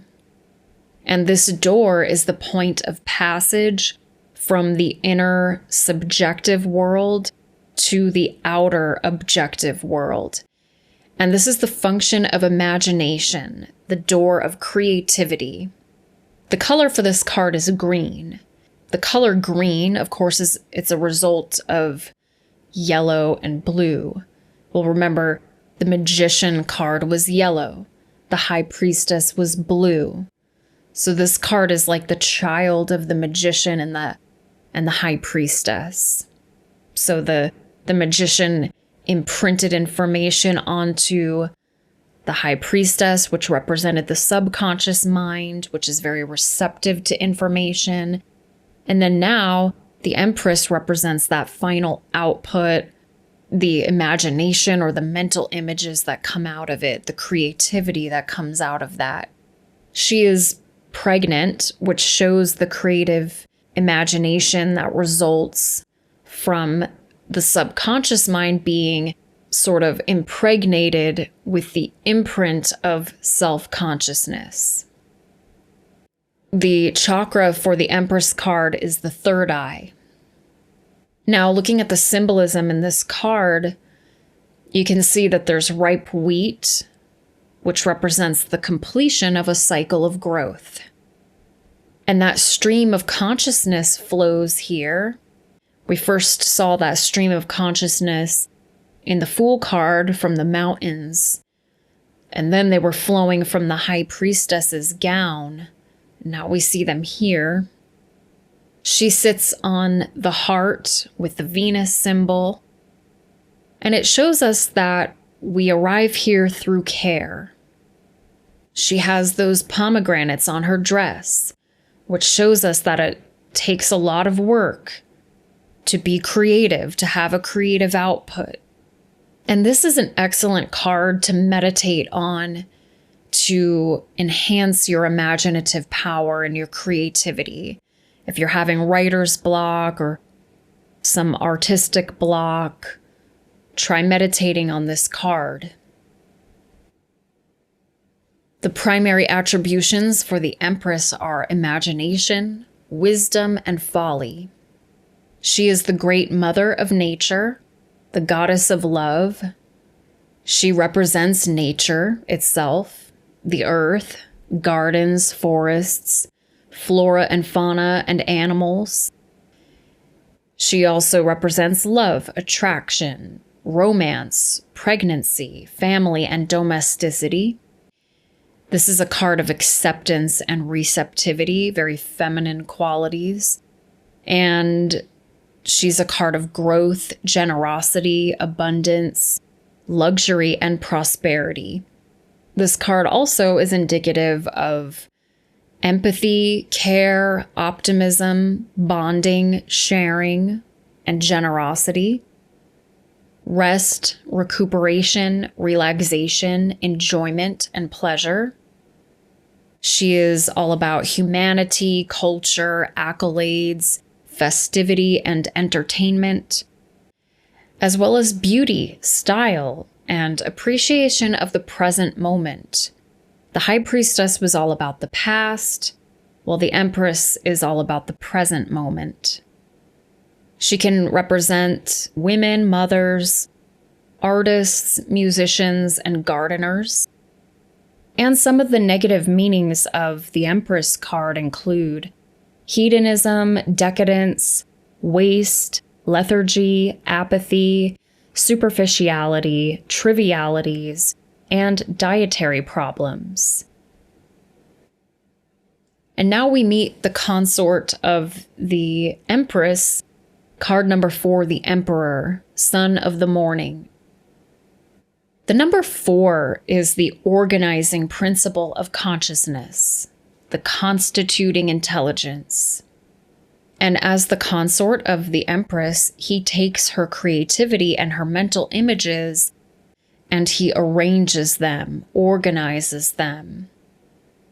The astrological correspondence here is the planet Mars, the god of war, the god of fire and deconstruction, destruction as well. And there's a lot of Aries symbolism in this card. Aries is the motivation of evolution. The alchemical quality to this card is that it is fiery. And the Sephira is number 4, Hesed, which means mercy. This is path 15 on the Tree of Life, which connects Chokmah and Tifereth. And the Hebrew letter for the Emperor is He, which means window. A window places a boundary and a focus on your view. And when you exercise reason and you interpret experience correctly, you use the same power of the Creator, who is the maker and framer of worlds. He is reminiscent of the Creator, because anytime you see a man, usually in profile, but with a long white beard on a throne, that's always an image of God. So we're seeing that the Creator is one who exercises reason and then is able to use that power to create and frame worlds. And we can use that power as well. The color for this card is the color of fire, red, and the chakra is the throat chakra. The Emperor is the head of government, and I don't mean external government. What I mean by that is internal government. He represents your inner governor, being able to have mastery over your own life and to be able to control and master your own consciousness. So the symbolism in this card is pretty straightforward. There's just a lot of red, a lot of Aries symbolism, a lot of fire, and the mountains of the great work, as well as that stream of consciousness behind him. This card is all about influencing others. He shows the fool how to set a good example. Attributions for the Emperor are reason and sight, because sight is, in the occult world, usually seen as a product of the element of fire. There's a lot of energy in this card, a lot of power, passion, drive, and endurance. He represents assertiveness and even aggression when necessary. He represents experience, having self-mastery, maturity, responsibility, and supervising our lives. This card can represent some destruction that's going on or needs to take place, but also deconstruction. Always remember that destruction and deconstruction are not always negative. If you want to build something better than what once was, you have to sometimes break walls down and get a little deconstructive and edit things out of your life that no longer serve you. And this is a card of structure, order, grand plans, a focus on the future now, progress and action. This is a card of reason, overseeing, controlling, and not necessarily in a negative way as in controlling others, but about having control over ourselves. It's a card of vision, insight, and excellence. A card of sports, martial arts, physical activity and exercise, tools, weapons, and machinery. This card can represent men, fathers, husbands, leaders, bosses, managers, superiors, experts, entrepreneurs, warriors, heroes, athletes, and champions. And the negative polarity is that it can show that there's some overworking, impulsiveness, hostility, abuse of power, violence, selfishness, machismo, misogyny. It can indicate that there could be an accident, some cuts, damage, fires. And I don't want to discount that this card could come up to represent government institutions, which I would absolutely classify as a negative meaning of the card, because government is simply a euphemism for slavery. So I do include those sorts of negative meanings with these cards, even though the positive polarity is that he represents inner governance. If you were doing a reading for yourself or someone else, consider that it could represent some sort of institution of government, as well as rulers or politicians. It always just depends on the context, and you have to use your knowledge along with your intuition to figure out exactly what the cards are pointing to. Moving on to card number 5, the Hierophant, or the Pope, who is the magus of the eternal gods. Now, the number 5 is the midpoint between numbers 1 and 10, and it also represents the pentagram, which is a symbol of man. And man or woman is the mediator between God and the material world. And we'll talk about how that idea of mediation is a big part of this card. So this is the triumphant and eternal intelligence. The astrological correspondence is the sign of Taurus, which is a fixed earth sign, very grounded, dependable, reliable, usually pretty good at manifestation and acquiring resources. The alchemical quality to this card is that it is earthy.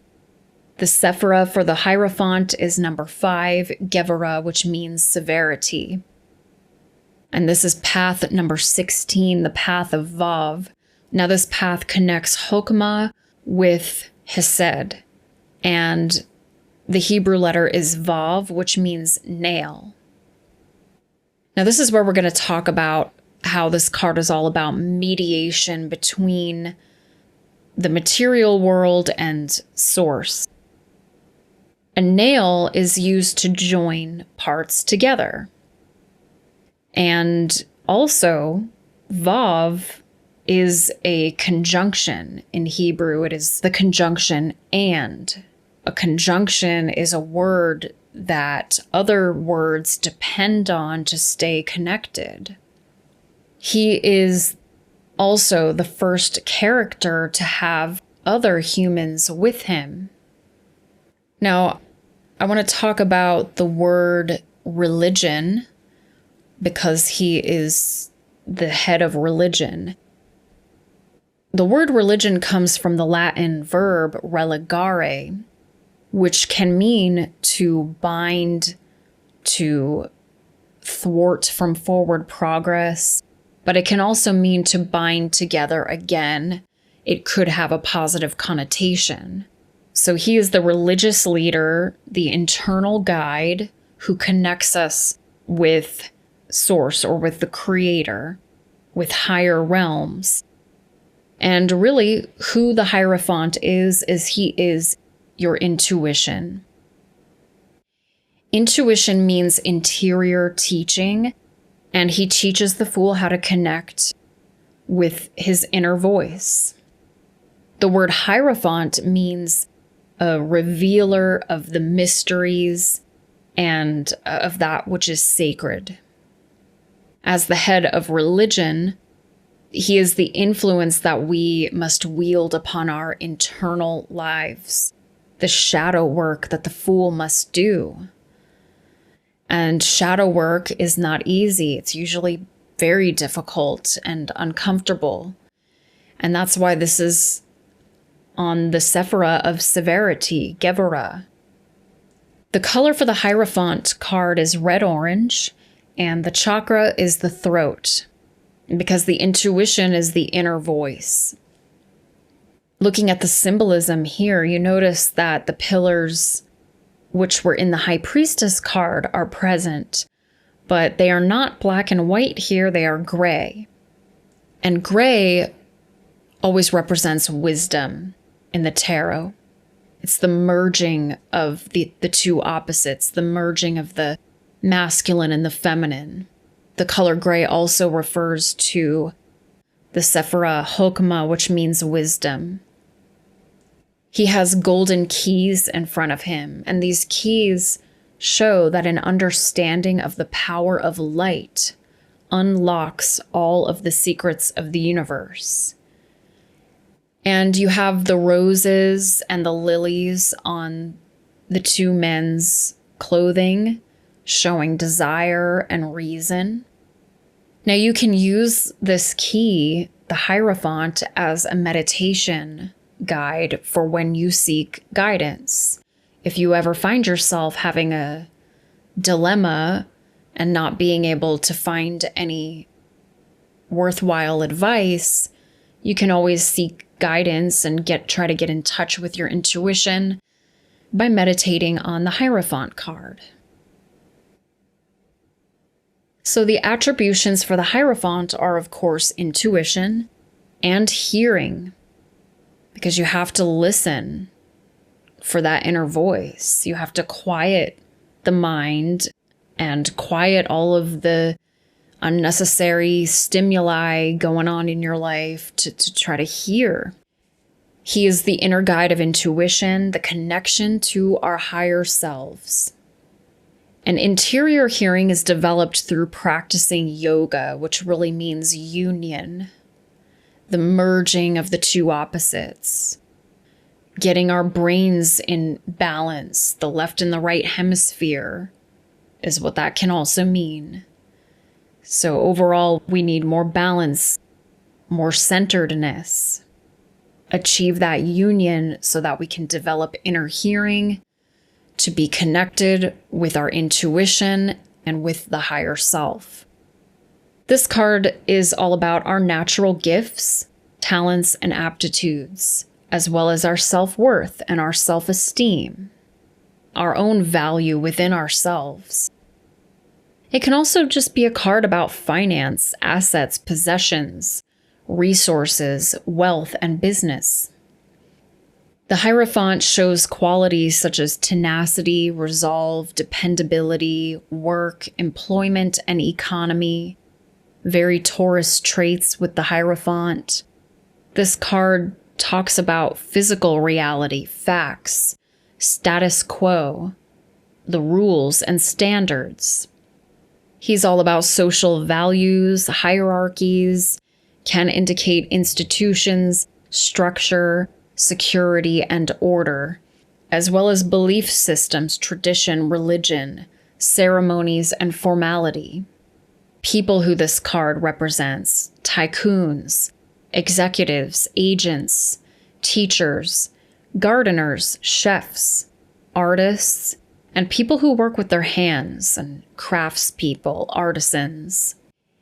The negative side of this card is that it can represent that there's some debt, materialism, conformity, dogmatism, self-righteousness, too much routine or formality, predictability, control, trying to control others, quote, authorities, the false authorities of humans, as well as what I refer to as man's law, not true natural law, but this card can represent these institutions, just like we saw with the Emperor card, that it can represent government institutions.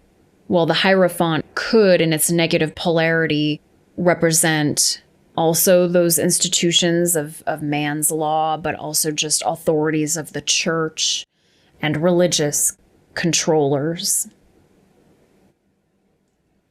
And now the Fool meets the Lovers, who are children of the voice divine, and this is card number 6.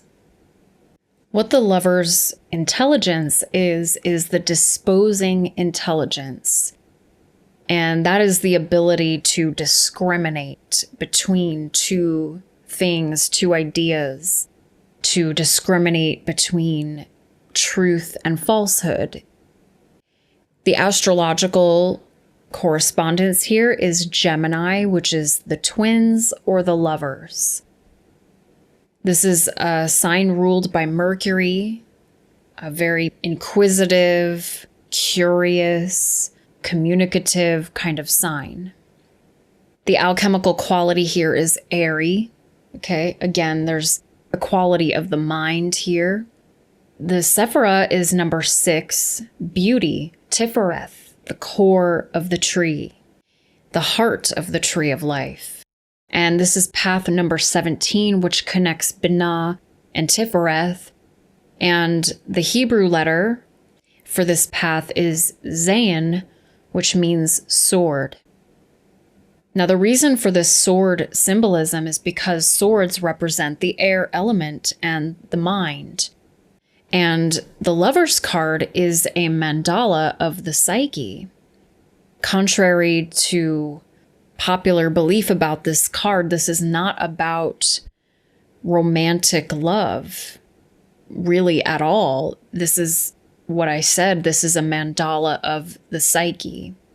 The color for this card is orange, and the chakra here is the heart.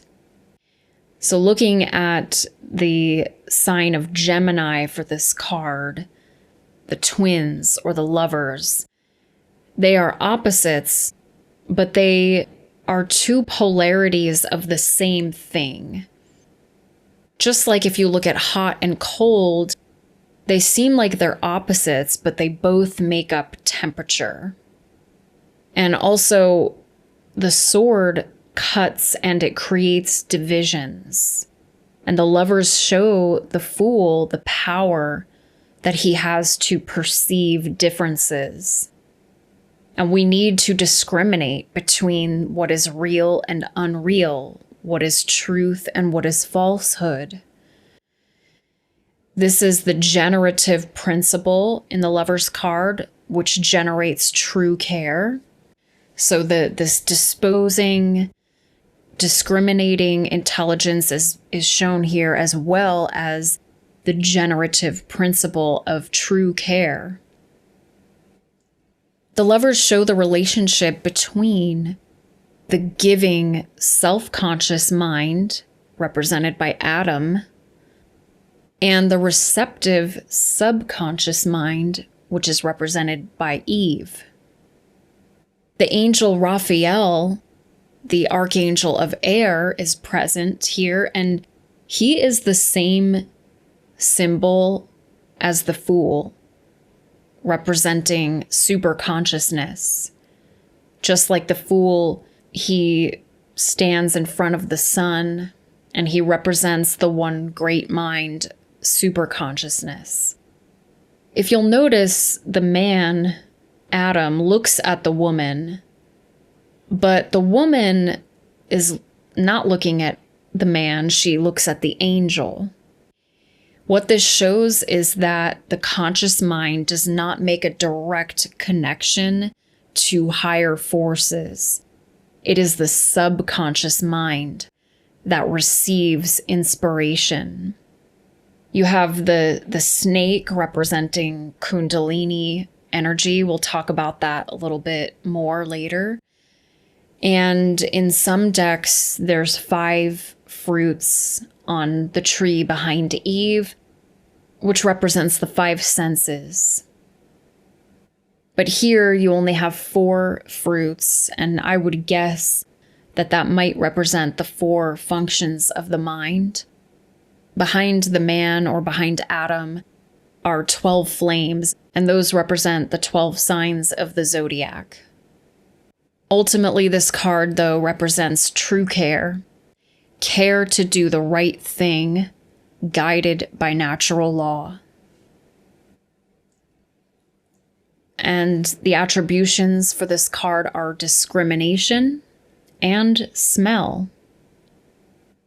The opposites of Gemini represent the conscious and subconscious mind. This card is about the mind, thoughts, intelligence, alertness, clarity, and mental improvement, as well as curiosity, inquiry, investigation, science, analysis, debate, and deliberation. Communication, language, social skills, and charm. Very Gemini qualities. Competence, adaptability, attention to detail, criticalness. This can be about education, reading, writing, teaching, and tutoring. This card is very much about distinguishing truth from falsehood, using that power of discrimination. And I've heard it put this way, that this card is about red pilling yourself. You can choose to take the blue pill and remain in delusion and falsehoods, ignorance, thinking that ignorance is bliss, even though it is not. Or you can choose to take the red pill, which might be uncomfortable at first, but ultimately that's what needs to happen in order to progress and evolve. And this card can indicate a change of setting, a crossroads, decisions to make, compromise. Technical prowess is a part of the Lover's card. Computers, electronic gadgets, and phones, as well as siblings, friends, neighbors, roommates, house guests, and visitors. So it's not really about romantic lovers, as it is about our peers, siblings, and friends. The negative polarity of the Lover's card is it can show that there's some superficiality, too much extroversion, gossip, meddling, bickering, vanity, arrogance, scheming, manipulation, being scatterbrained, and duplicity. And now we've reached card 7, the Chariot, Lord of the Triumph of Light. This card signifies the conclusion of one part of the Fool's journey, that first row of the more personal, mental path, the more individual path of the Fool, and now he's reached the road that has been paved and taken by many others before him. This is the intelligence of the house of influence. And the astrological correspondence is the sign of Cancer, the crab. Cancer, the crab, is a sign ruled by the moon. It's a sign of someone who is sensitive, possibly emotional, and protective. And this card is all about protection and boundaries and possessions, because you possess your personality, your emotions, your body, etc. And also a crab, if you think about it, a crab has a hard shell, but soft, mushy insides.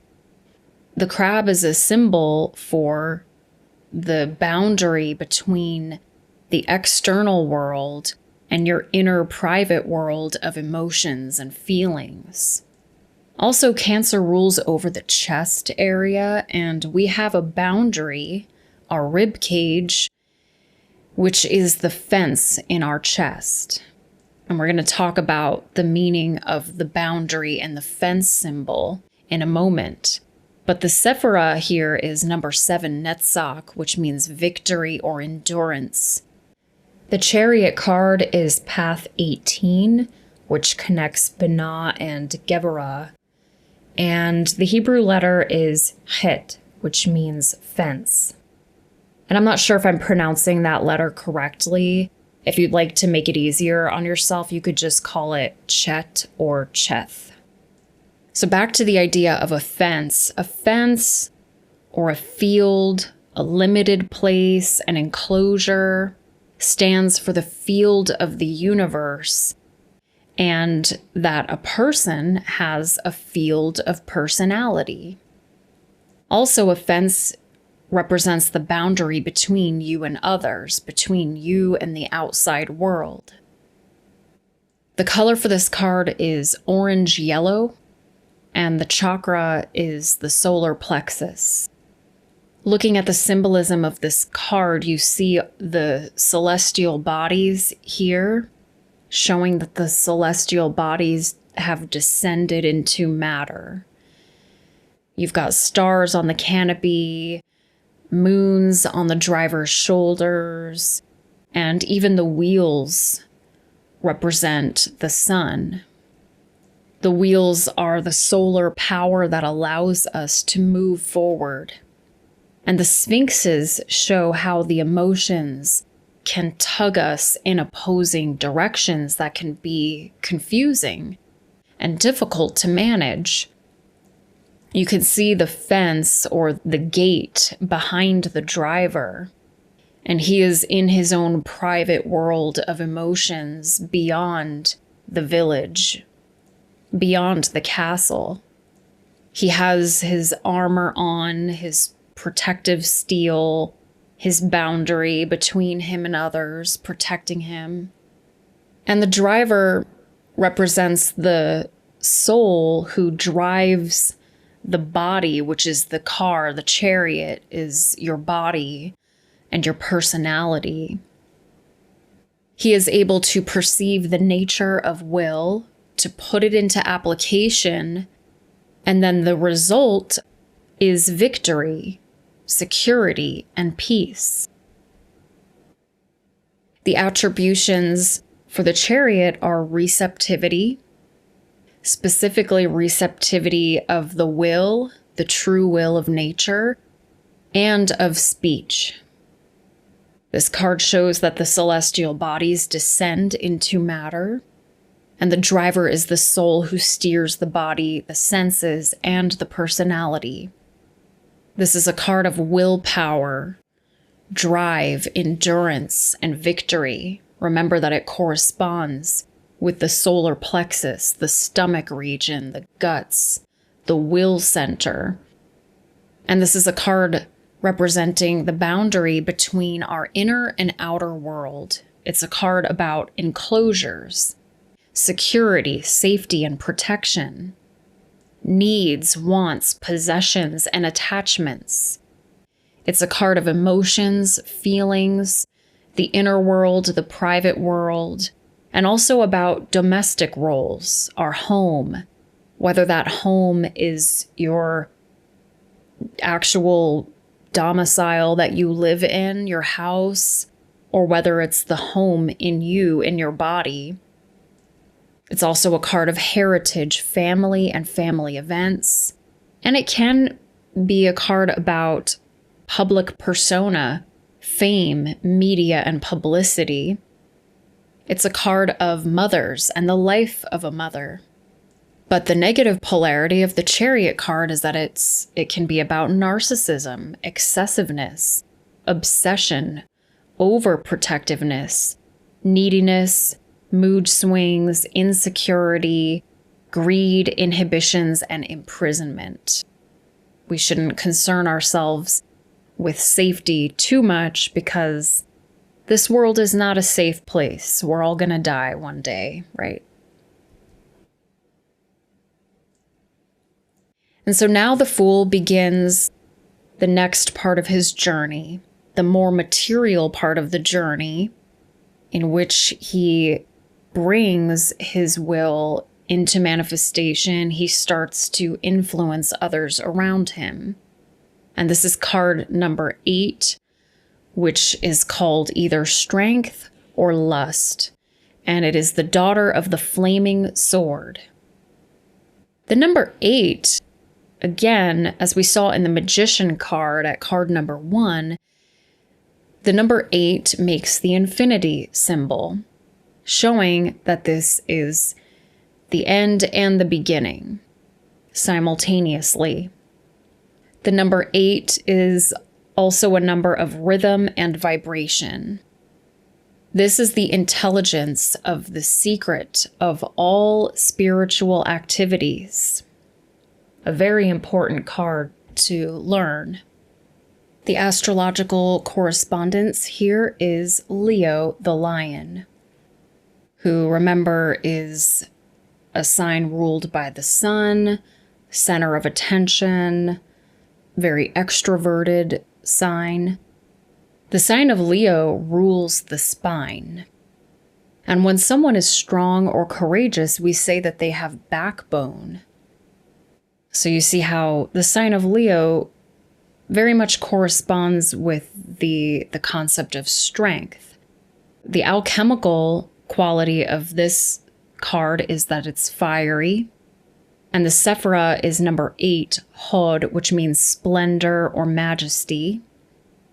The Strength card belongs to the feminine pillar of severity, because harnessing inner strength is an internal process. So it's on that feminine internal pillar of severity. You see that the maiden is not taming the lion with brute force. She is taming him with inner grace. This is path number 19, which connects Hesed with Gevurah. And the Hebrew letter is Teth, which means serpent. The serpent and the lion, they both symbolize our life force energy, also known as Kundalini, serpent fire, chi, ki, prana, or sexual energy. And it is thought to exist at the base of the spine, just underneath the belly button, in what is known as the Dantian region of the body. This is the will center of the body, the center from which we derive our courage, drive, motivation, power. And the color for this card, as you can see in the background, is yellow. So even though this is a fiery card, there's also a quality of the air element here. Now remember that the Sephira for this card is Hod, which is a Sephira of the mind, the intellect. So the way that I see it is that we have a mind in our guts, in that solar plexus, Dantian, will center of our body. And the chakra for this card is the solar plexus chakra. This is a chakra of power and confidence. Now let's take a look at the imagery of this card. The maiden who is taming the lion has that infinity symbol, the number 8 of the card, over her head, showing that this card depicts the second stage of the fool's journey, where he has to use his will and his courage to start to manifest his intentions, his goals. The woman represents the subjective or the subconscious mind. She represents the part of the mind that directs functions of our organs and that directs our vital energy. She is wearing pure white garments to symbolize the purification of the subconscious mind. And she also represents restraint. You see that the lion's head is resting down at her lower 3 chakras. These lower chakra drives are what she is taming. And what these drives are survival instincts, drives of the root chakra. You've got the sexual drives of the sacral chakra down below, and then also that solar plexus area. So the woman also represents restraint. And the lion is a symbol of the highest developed form in nature. He is an alchemical symbol representing the transmutation from a natural form to a more perfected form. And this process of transmutation is called the taming of the red lion. Now, according to the mystery school called Bodha, they say that this Kundalini force is the most dangerous force to be trifled with when one is ignorant of what it really is, or when one has selfish intentions. And that makes sense to me because if you think about it, if you are harnessing the intelligence of the secret of all spiritual activities, and you're either ignorant of what you're harnessing or you have selfish intentions, you could probably do a lot of damage. So they suggest that you hold off on doing any fancy breath work, such as breath of fire or any kind of Kundalini awakening exercises, until you're really an adept and you fully understand what that Kundalini force is all about. But I'll leave that up to the viewer to decide. The attributions for the Strength card are suggestion, digestion, and taste. The serpent power can either integrate or it can destroy. It can go either way. We must learn to control our thoughts, emotions, and actions before working with Kundalini. The maiden represents the subconscious mind, and she has gracefully tamed the lower chakras with her inner strength. This is about life force, Kundalini, power, energy, vitality, zest, passion, will, and drive, as well as self-love, pride, confidence, charisma, courage, victory, and heroism. It can be about fame, success, media attention, and celebrity, parties, festivals, concerts, entertainment, play, and fun, and romance, sexuality, and attraction. This card can indicate people who are performers, entertainers, artists, musicians, youth, and children. And the negative polarity of the Strength card is that it could indicate egomania, extroversion in excess, superficiality, childishness, jealousy, promiscuity, a false persona, success mania, and infatuation with celebrities. And now the Fool encounters the Hermit, Magus of the Voice of Light, one of my favorite cards. This is card number 9. And the number 9, if you'll notice, looks like a 0, a complete circuit, but with a point that descends downward, showing that attainment is never really complete. There are always higher heights to aspire to. And this is the intelligence of will. And the astrological correspondence of this card is Virgo, which is a sign known for being a bit of a perfectionist, being very detail-oriented and organized and intelligent. As a Virgo card, this is about harvest season, food, and digestion. And the highest expression of consciousness is through the intestines. That may sound funny, but it really matters what you eat and what you edit out of your life. The intestines are the part of the body that edits out the garbage. So keep that in mind, what the intestines symbolize. The alchemical correspondence here is that it is an earthy card. And the Sephira is number 9, Yesod, which means foundation. And remember, it's that foundation of having a desire for truth. So this is why the Hermit, who has a great desire for knowledge and truth, is placed on Yesod, as well as the sacral genital region, the desire center. And the thing to remember also is that you will only be able to climb the ladder of lights, as the tree of life is sometimes called, if you have a desire to do that. So that's why it's the foundation. This is path number 20, which connects Hesed with Tifereth. And the Hebrew letter for this path is Yod, which is the hand. And in particular, it's the hand of God. Looking at the letter Yod, similar to the number 9, you have this upper region, and it represents the primal will. And then there's a lower part of the letter that descends downward. And what that represents is from the primal will of God. What descends from that is wisdom.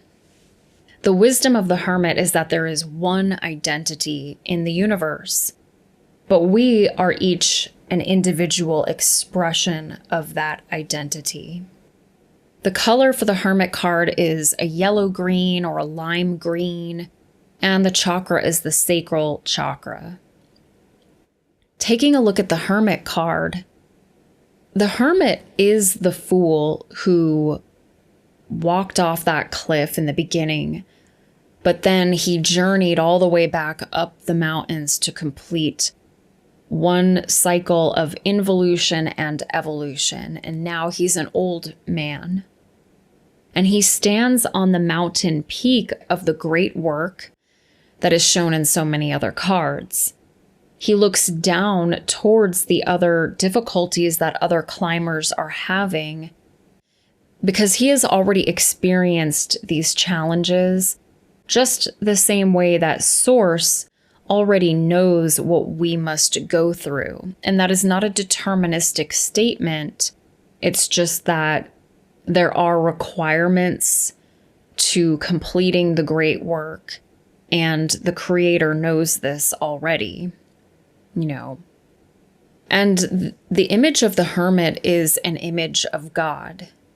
He is an old man with a long white beard in profile, which in tarot and Kabbalistic imagery always represents the Creator. And in his lamp is the 6-rayed star, which is his knowledge that he shines for others below at the bottom of the mountain. Now, one of the reasons why the Hermit lives in seclusion is because others refuse to learn or to accept the truth. and they haven't taken in the knowledge that he has. So it is because he lives in a sea of ignorant people that he prefers to be alone, you could say. Now, the attributions of the Hermit card are response, which is the function of the hand, union of opposites, and touch. Now, in the Universal Rider-Waite deck, this card looks mostly gray, and gray, as we said, represents wisdom and the union of opposites. So this card would be gray. I'm using the Radiant Rider-Waite deck in this presentation, so it looks more blue. But I want to point that out, that this card would be gray. The Hermit has attained enlightenment, and he shines his light for others. This is a card of renunciation, silence, seclusion, rest, introspection, and contemplation. Asking questions, having skepticism, doubt, and then studying, doing research, and then making an analysis, and then a final diagnosis, which means through knowledge. The Hermit is a card of superior intelligence, wisdom, and psychological knowledge. It's also a card of perfection, professionalism, painstaking effort, and attention to detail.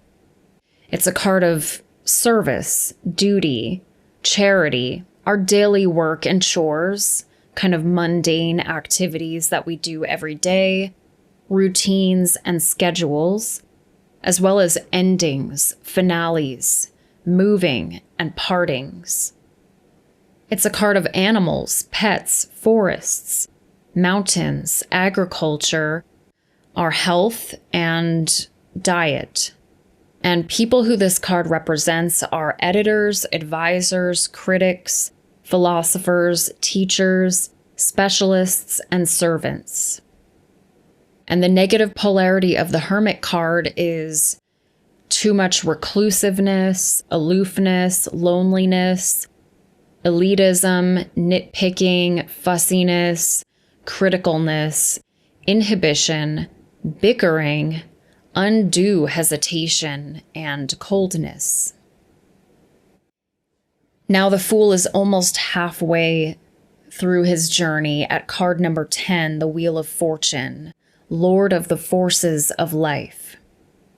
And if you break down the number 10, you have 1 and 0, 1 for concentration of the one force, and the number 0 for the one force of the universe itself. This is the rewarding intelligence. It's usually seen as a card of good luck and fortune. The astrological correspondence here is the planet Jupiter, the planet of expansion and change and transition, growth and abundance. The alchemical metal is tin. And the Sephira is number 10, Malkuth, down in the kingdom.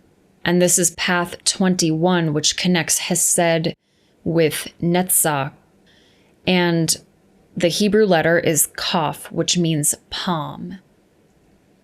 The idea behind the palm symbolism is having a mental grasp or comprehension of natural law. Remember how we talked about how this card teaches the lesson of learning natural law, that the Wheel of Tarot speaks the law of Hathor and implores us to learn natural law. So this card is a reminder that you need to grasp natural law so that order can be brought about. The color for the Wheel of Fortune is purple, and the chakra is the root chakra, because we're down in Malkuth, looking at the root chakra. In this card, the pentagram is shown with the 4 fixed elements on the 4 corners of the card, and then the Sphinx on top of the wheel represents the spirit or the true self. Those four figures around the card are the four cherubs who represent Jehovah or Jupiter, and they are the fixed principles or natural laws that cannot be changed. That's why they're the fixed signs. And the water symbolism of the clouds also refers to the planet Jupiter or Father Sky, as well as to the subconscious mind. Anytime you see water or the color blue, it's talking about the subconscious mind. Now you can see that Hermanubis is either ascending or descending the wheel, and he represents the average state of human consciousness in the present moment. This card teaches the Fool that if he stays in ignorance and remains in base consciousness and does not progress on the journey, that he will just remain on the wheel of karma and reincarnation and not get to progress and graduate from the school of life, or sort of, he won't get to level up, right? And we can be held back in this school of life and have to repeat the lessons over and over and over again if we fail to learn the lessons. So we can make this school of life, or this, I think of it as a video game of life, we can make it really, really difficult and painful, or we can actually make it easy and learn natural law quickly and level up. The lesson of rotation or cause and effect is taught in this card, and it shows us how much our actions affect future generations, as well as the destiny of all humanity. So think about that when you see this card, that what you do in the present moment has enormous repercussions.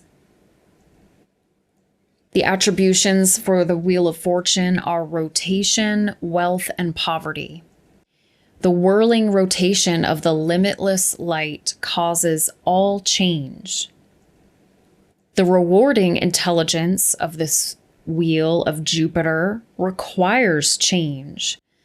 So that's the thing that you have to realize, is that in order to receive the blessings of Jupiter, so to speak, if you want to receive any sort of positive change or success or have good luck, fortune, all of the positive qualities that this card represents, you do usually have to go through some change that can be uncomfortable. You know, circumstances will change and people don't like that, even if the outcome will be a positive. This card is about the expansive forces of the universe, destiny, fate, karma, and reincarnation. It's about change, revolutions, transitional periods, phases, and renewal, lifestyle changes, and altering our approach. The wheel is also about progress, expansion, growth, and desire. The desire that is needed in order to change, progress, expand, and grow. Desire is the motivating force behind action. This card is about being at the right place at the right time, luck, windfalls, sudden positive change, and new prospects, good fortune, success, wealth, reward, and good karma, and honor, recognition, and promotion. But the negative aspects to this card are unpredictable events, upset routines, uncontrollable forces, haste, and uncomfortable change. The Fool is now at the midpoint of his journey, the very center, at card number 11, Justice, who is daughter of the Lord of Truth. The number 11 means karma, which refers to action or work. And karma is also about restrictions and boundaries that we deal with, natural laws, which are there for our benefit. But they are boundaries. And this card is the faithful intelligence, because natural law is unwavering, so it is faithful, it's loyal. The astrological correspondence is the sign Libra, which is an air sign. It's a sign of symmetry, balance, oftentimes beauty because of that symmetry. Grace, fairness, caring about justice. And the alchemical quality to this card is that it is airy. The Sephira is number 1, Keter, the crown. This is path number 22, which connects Gevurah with Tifereth. And the Hebrew letter is Lamed, which means ox goad. Now, as horrible as this is, it's a whip for an ox.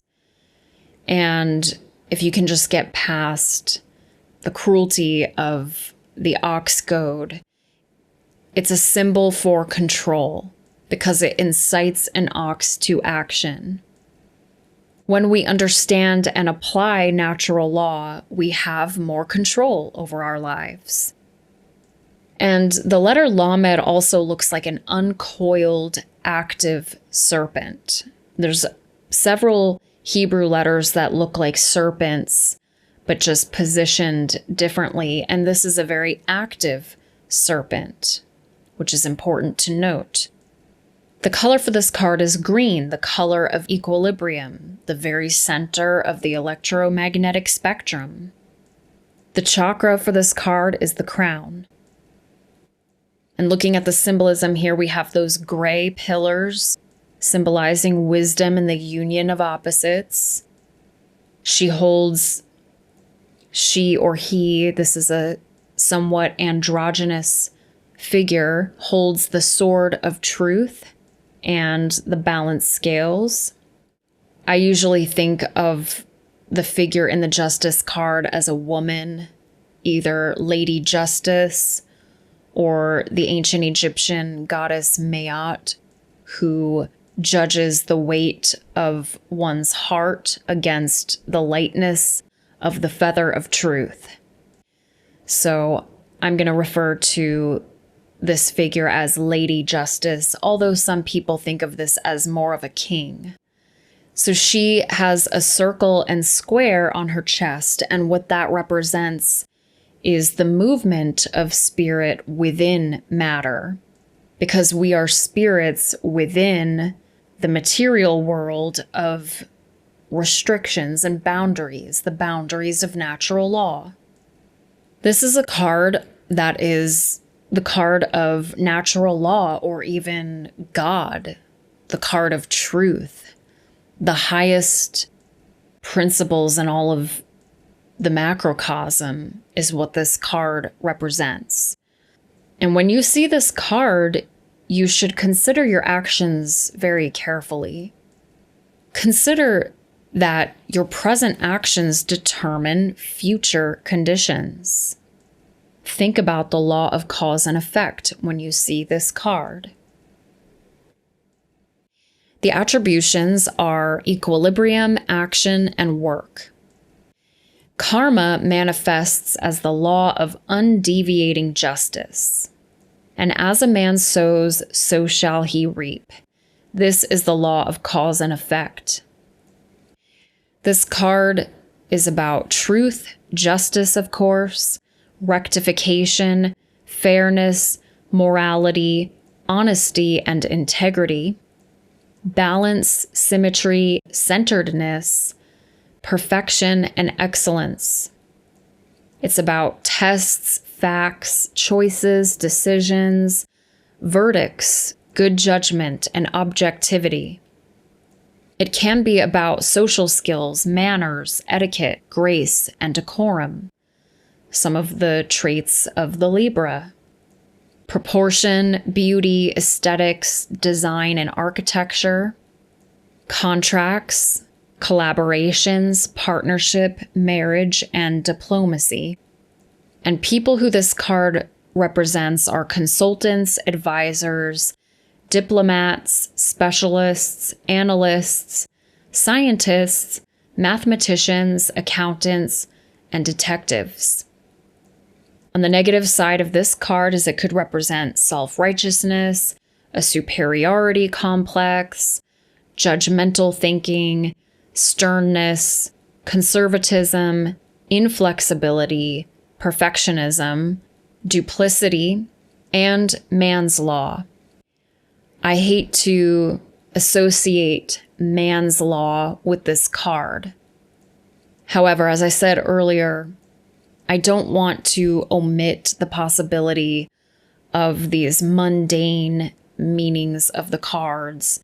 If you were doing a divinatory reading, it could certainly point to legal, so-called legal proceedings under man's law. And now on to card number 12, the Hanged Man, Spirit of the Mighty Waters. The number 12 is another number of completion, because there are 12 months in a year and 12 signs of the zodiac. This is the stable intelligence. And the astrological correspondence is Neptune. Neptune is associated with disillusion, inspiration, and mediumship, as well as narcotic drugs that make it possible to connect with higher forms of consciousness. The alchemical element of this card is water, and this is a special kind of water known as ether. This is like a high-level spiritual water. The Sephira for the Hanged Man is number 2, Chokmah, which means wisdom. And he is filled with wisdom, with that glowing corona symbolizing knowledge and enlightenment that is around his head. This is path 23, which connects Gevurah with Hod, and the Hebrew letter is Mem, which means water. The color for this card is blue for water, and the chakra for this card is the third eye. The Hanged Man here is experiencing a samadhi, and a samadhi is the possession of absolute control over one's consciousness, over one's thoughts, emotions, and actions. He has accepted that he has been crucified in the physical domain, and he has inner peace anyway. And I'm not saying that this card is saying that we should be content when there's injustice in the world or immorality rampant in the world, and that we should just lay low and get ourselves in the lotus position and meditate it away. I'm not saying that at all. But he has accepted the reality of his situation. And he does have peace about that, knowing that he does have that wisdom. He is a teacher. He is applying his knowledge. This card is about letting go of the personality before death. As we'll see, the next card is the Death card. And this card is the preparation before death. This sort of hanging upside down and emptying his pockets, letting go. He has his legs crossed, and it forms the number 4, which stands for reason. He's got here through reason.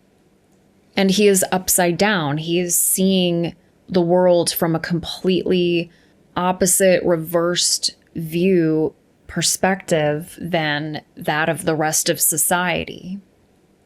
He may seem like a crazy person, but he is the one seeing the truth for what it is. And again, he has inner peace about being crucified, about being misunderstood, because he knows that he is in alignment with the truth and with natural law. When you see this card, consider whether the reversal of your current thoughts might be more in line with the truth. Are you still making rationalizations or deluding yourself in any way? So this could be a prompt for you to ask yourself, really get honest with yourself about whether you're still under any mind control or any delusions that you need to let go of. Attributions are reversal and suspended mind. He has achieved suspended mind or samadhi. He realizes his dependence on natural law, and he is a pendulum unmoved. This is a card about sacrifice, renunciation, austerity, abstinence, an ascetic life, and surrender. Surrender to what is. It's about stamina, endurance, patience, will, strength, and overcoming our limitations. This is a card of yoga. And remember, the real meaning of yoga is union. This is the union of opposites, the union within the psyche, the union of gender within yourself. It's a card of meditation and discipleship, seeing from new perspectives, contemplation, having a deep understanding, and using your imagination. It's a card about individuality, independence, idiosyncrasies, and eccentricity. And it is also a card of empathy, the understanding that as one suffers, all suffer. We are not disconnected from each other. And that's what empathy is, that understanding. And people who this card is all about would be eccentrics, visionaries, artists, talented people, and androgynous people. The negative polarity of this card is that it could pertain to thieves, criminals, suffering, powerlessness, delay, self-sabotage, fanaticism, substance abuse, and betrayal. On to card 13, Death, Child of the Great Transformers. Now, before I really get into the Death card, I just want to say that the Death card rarely refers to physical, bodily death. You can really just replace the word death with change. In fact, there's other cards in the tarot system that are much more likely to refer to actual physical death than the Death card itself. So, a man or woman does not really die. We change, we disintegrate, and we transform many times. The Death card is the imaginative intelligence, because the Death card belongs to the Sephira Binah, which means understanding, logic, or imagination. The astrological correspondence is Scorpio. And remember, Scorpio is a sign of intensity and power. Someone who understands psychology, somebody who cares a lot about intimacy, and all of the most intense subject matter is associated with Scorpio and Pluto. Scorpio rules over the reproductive organs and the force which allows for transformation. The alchemical quality for this card is that it is watery. This card relates to Sephira number 3, Binah, which means understanding. And this is path 24, which connects Tifereth and Netzach. And the Hebrew letter is Nun, which means fish. Consider that not only is the fish a symbol of Christ, who represents the immortal principle in the rest of us, but the fish also represents propagation because they breed prolifically. And remember, Scorpio rules over the reproductive organs. So if you get this card, there could be some issue, whether positive or negative, regarding the reproductive system. The color for this card is a blue-green, and the chakra is the third eye. Notice that in the death card, the sun is rising, showing us that this is not the end, but rather this is the beginning. And also, this rising sun can relate to the beginning of the age of Aquarius. Each of the figures in the death card are expressing different emotions, wildly different emotions, towards the Grim Reaper. You have the king who's already dead, the priest who is bargaining, the older girl who is looking away from death, and then the young child who is curious. And what this tells us is that you can fear and resist change, or you can welcome it. What you can control when it comes to inevitable change or death is the way that you respond to it, the way that you feel emotionally about it. This is a card that represents, on the negative polarity, it can represent involution.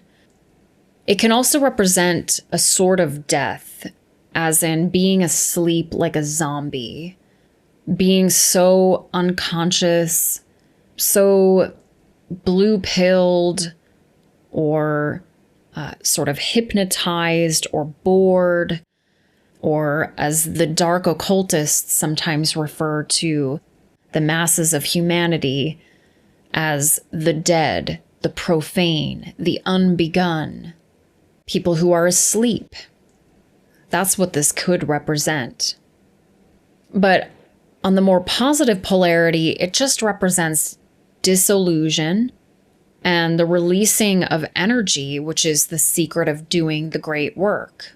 Once you've taken in all of the knowledge, all of the information that you need to start the great work, eventually you do need to release that energy by sharing and teaching that knowledge to others, and by taking right action with that knowledge and understanding. And the attributions for the death card are transformation and motion. Death is the end and the beginning. This is about willfulness, determination, intensity, and desire. Very much scorpionic traits.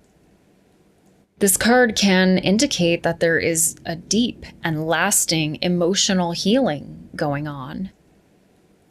It's a deconstructive card, very much like the Emperor or the Tower. It's about severed attachments and purging, exposing falsehoods, rebellion, revolt, and uprising. It's of course about change, transition, revolution, and metamorphosis. This card is about the hidden self, deep psychological insight, secret knowledge, and occultism. And it can point to matters of inheritance, finances, specifically the resources or finances of others, as well as loans. And this card is about countercultures, dissenters, corporations, and legacies. Now, the negative aspects of this card are resistance, intense emotions and thoughts, obsession, manipulation, blame, seriousness, hidden agendas, and sexual deviance. Now we've made it to card 14, known as either Temperance or Art. This is the daughter of the Reconcilers. And the Temperance card shows us the intelligence of probation. The astrological correspondence here is the sign of Sagittarius.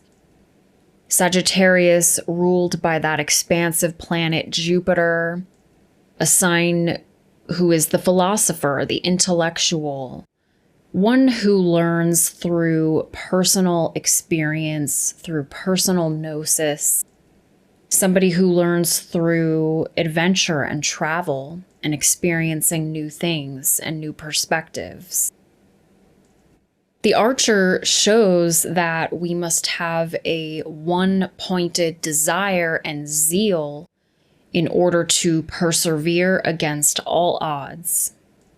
And the alchemical quality here is that it is fiery, as you can see by the red wings on the Archangel Michael here, and the symbol of fire on his chest, as well as the solar symbol on his forehead. The Sephira is number 4, Hesed, which means mercy. And this is path 25, which connects Tifereth and Yesod. And the Hebrew letter is Samek, which means prop or tent peg. Samek shows a coiled, closed serpent, symbolizing completion and control. And the meaning of the prop or the tent peg is that since it makes a dwelling place firm, this card teaches us that we need to make our foundation strong in order to do the great work or the great art. The color for this card is blue, and the chakra is the throat. And in this context, temperance does not mean abstinence. What it means is tempering or mixing, from the Latin verb temperare. This is about alchemical work, the artwork that we do when we're doing the great work. The angel here is the Archangel Michael, the Archangel of the sun and of fire. And he also represents your holy guardian angel, your higher self, your true self. And I would like to point out that in many tarot decks, this angel is depicted as a woman, and you might even view this angel in the Rider-Waite deck as a woman. However, I personally view this angel as the Archangel Michael. He has one foot in the waters of the collective unconscious, and the other foot is grounded, showing that when we're doing this alchemical work, we do need to be grounded. This is not work that is to be done only on the higher astral or etheric planes. This is work to be done on the ground, on earth, in Malkuth, on the material plane. And the crown that is hovering above the mountains of the great work is Keter, the crown on the tree of life.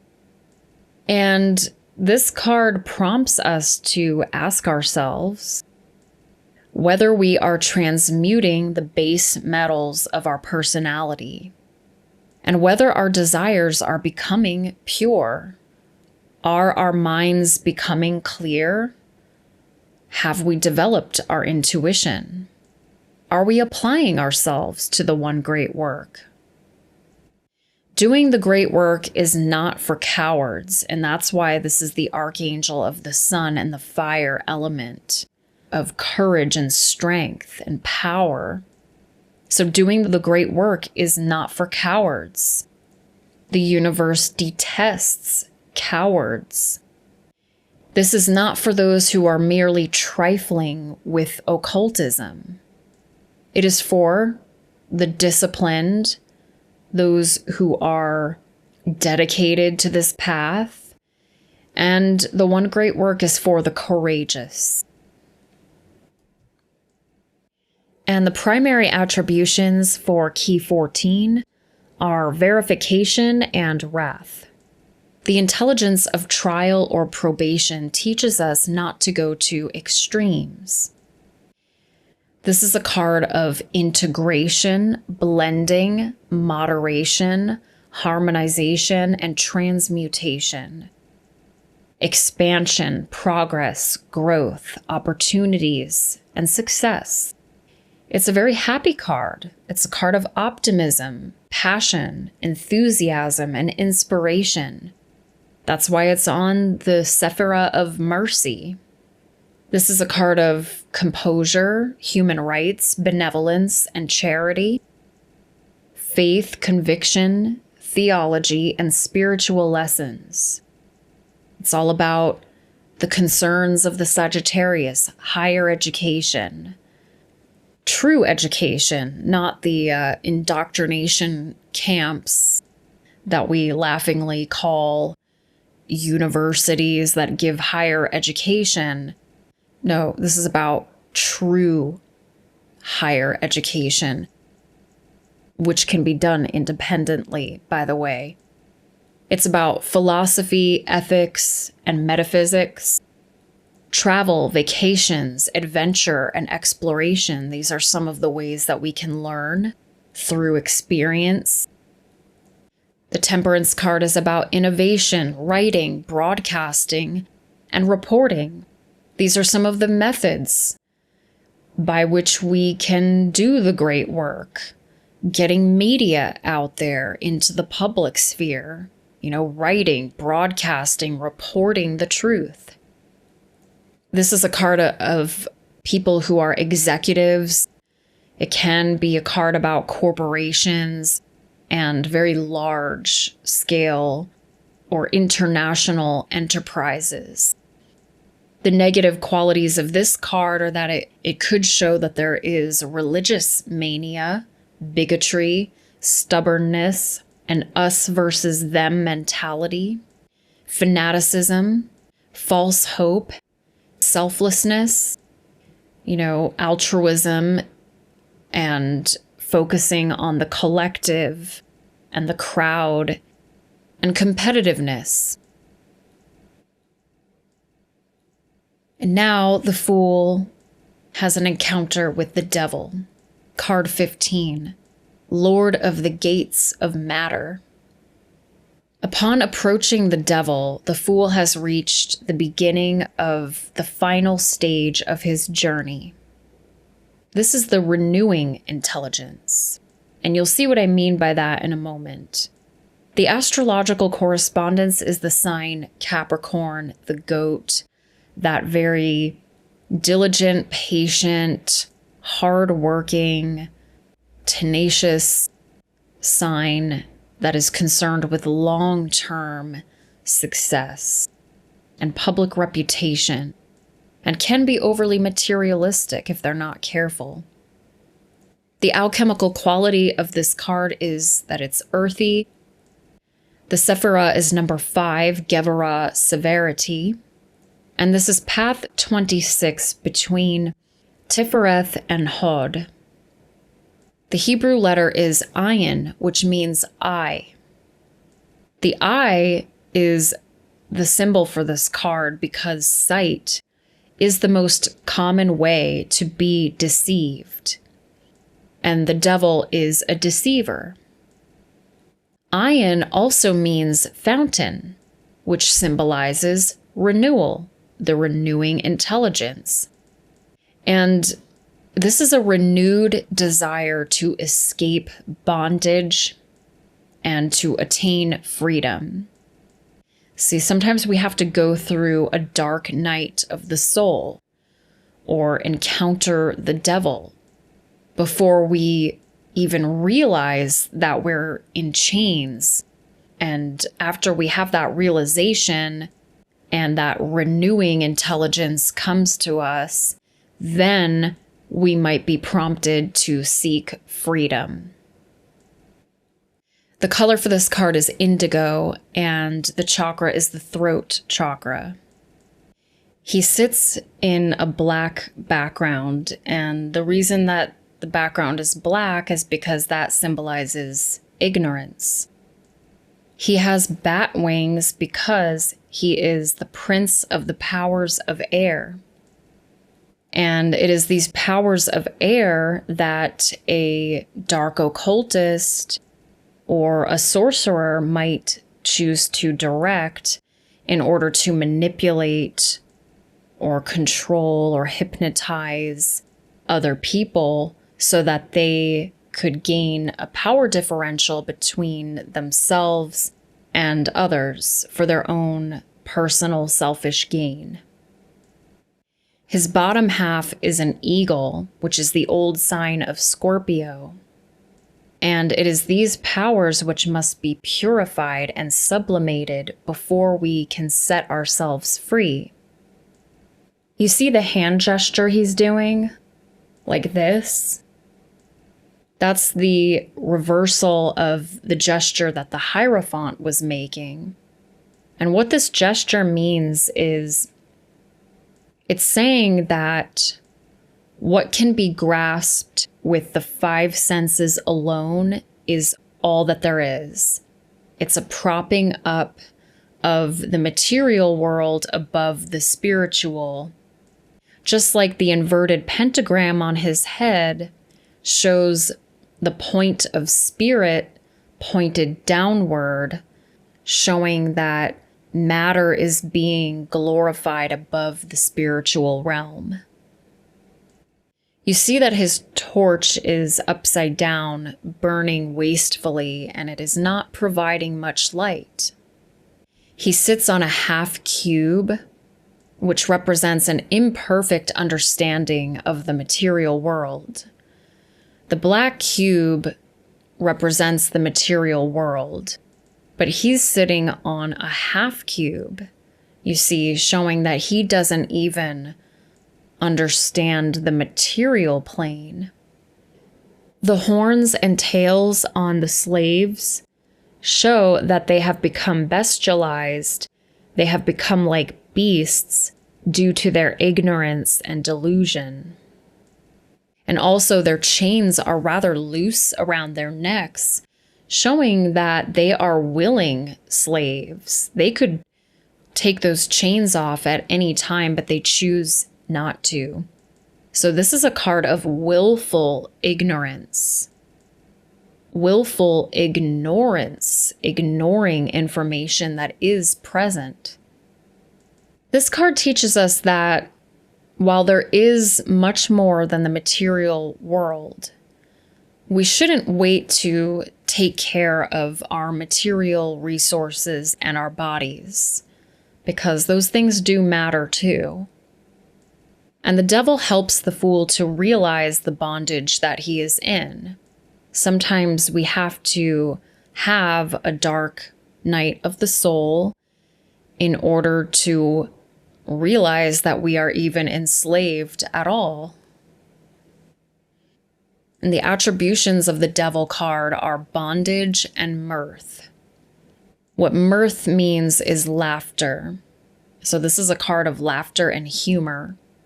Laughter is attributed to this key because laughter is caused when we perceive incongruences. Therefore, laughter can be a step towards the truth. It means that we have realized that something isn't quite right. There's an incongruence, so it's kind of funny sometimes.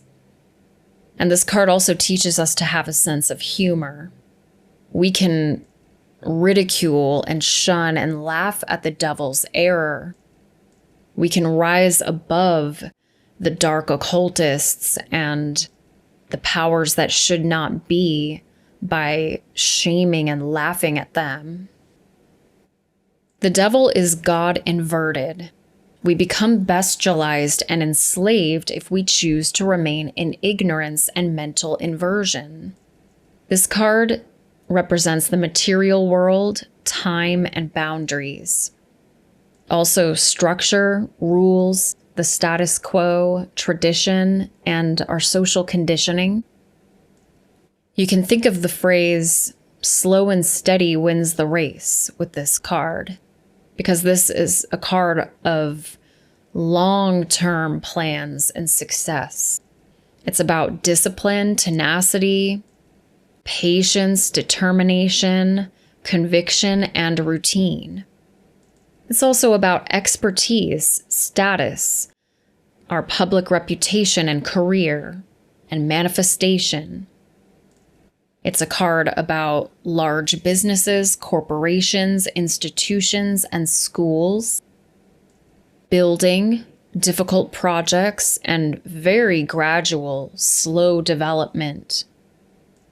People who this card represents are elders, successful men and the masculine world in general, executives, leaders, and tycoons. And the negative polarities of this card, which aren't hard to find, are obstacles, restriction, oppression, domination, tyranny, government, police, military, prisons, institutions of slavery, retardation, greed, and selfishness. Now moving on to card 16, the Tower, Lord of the Hosts of the Mighty. This is the exciting intelligence, and the astrological correspondence is the planet Mars, the god of war, a planet of destruction, deconstruction. The alchemical metal is iron. The Sephira is number 6, Tifereth, which means beauty, because the rapid change and enlightenment that results from the destruction of this tower of ignorance will result in beauty. The path is number 27 between Netzach and Hod, and the Hebrew letter is Pe, which means mouth. The mouth corresponds to the tower, showing that this could very well be the Tower of Babel, which was destroyed in order to confuse language. The color for the tower card is red for fire, and the chakra is the heart chakra, the chakra of care. You can see the lightning bolt of God in this card, or that flaming sword of God. And it is the sudden flash of illumination that happens when you face a problem with your full attention and with courage. This is a tower of error and ignorance, with a false crown that is being knocked off with that lightning bolt of God. And the falling people represent both the conscious and the subconscious mind. The Tower card symbolizes unstoppable, rapid change, after which the Fool will never be the same again. And the destruction of the Tower happens in order to make way for an even better structure. This card tells the Fool that the time to break up old limiting patterns is now. He must use this Mars power of desire and drive in a controlled, concentrated way, instead of allowing it to control him. And the main attributions are awakening, grace, and sin. The Tower of Ignorance and Error, along with its false crown of the lower will of the ego, is struck down by the lightning bolt of truth. This is a card of shock, trauma, revelation, enlightenment, and ego death. Not that the ego is a bad thing, but when I say ego death here, what I mean is a death of the ego that is clinging on to falsehood and limiting patterns that no longer serve us. This is about upheaval, destruction, and rapid, unstoppable change, exposing corruption, breaking free, fighting for rights, facing danger. This card can indicate intense rites of passage and ordeals. It can be about overcoming our fears and bad habits and having strength through adversity. And it's also a card of building, construction, weapons, martial arts, loud music, anger. And people who this card represents are nonconformists, dissenters, warriors, daredevils, and eccentrics. The negative polarity of this card is violence, war, threat, crises, self-destructive behavior, impulsivity, neurosis, paranoia, stress, injury, accident, and bad news. And now the Fool encounters a woman who can help him to start to heal after the traumatic event of the tower falling. And this is the Star. Card 17, the Daughter of the Firmament. And this is the natural intelligence. The astrological correspondence for this card is Aquarius, which is a sign of individuality, uniqueness, experimentation, innovation, and free expression. And Aquarius is ruled by the planet Uranus, which is a planet of revelation and enlightenment. The alchemical quality of this card is that it is airy. And the Sephira is number 7, Netzach, which means victory or endurance. This is path number 28, which connects Netzach with Yesod. This is the Hebrew letter Zadi, which means fishhook. Now, if you happen to follow the teachings and the work of Aleister Crowley, you may want to swap the Star and the Emperor cards and their associated paths, because as Aleister Crowley once famously stated, Zadi is not the Star. So that method works perfectly fine, but I just prefer it this way, that Zadi is the Star. But certainly the path for the Emperor would work here as well. The fishhook is a symbol for fishing for something. Fishing for a revelation, perhaps. For new solutions, for the truth. And this fishing for truth can be achieved in part by meditation on a subject. But instead of sitting passively, waiting for enlightenment, we should meditate with alertness and receptivity. The color for this card is purple, and the chakra is the solar plexus. Now let's take a look at the imagery in this card. The large star represents quintessence, and the 7 smaller stars around it represent the 7 alchemical metals and the 7 planets, the 7 chakras. The woman here is Isis, or Taort, Taruth. She is truth. She is naked because truth can be unveiled during meditation. You can see that her right foot is resting upon the water, which implies that during meditation, the mind becomes more stable. And her left knee is resting on the earth, which symbolizes the facts of the material world.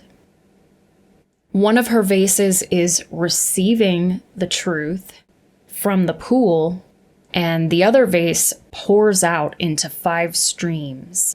And these 5 streams represent the 5 senses.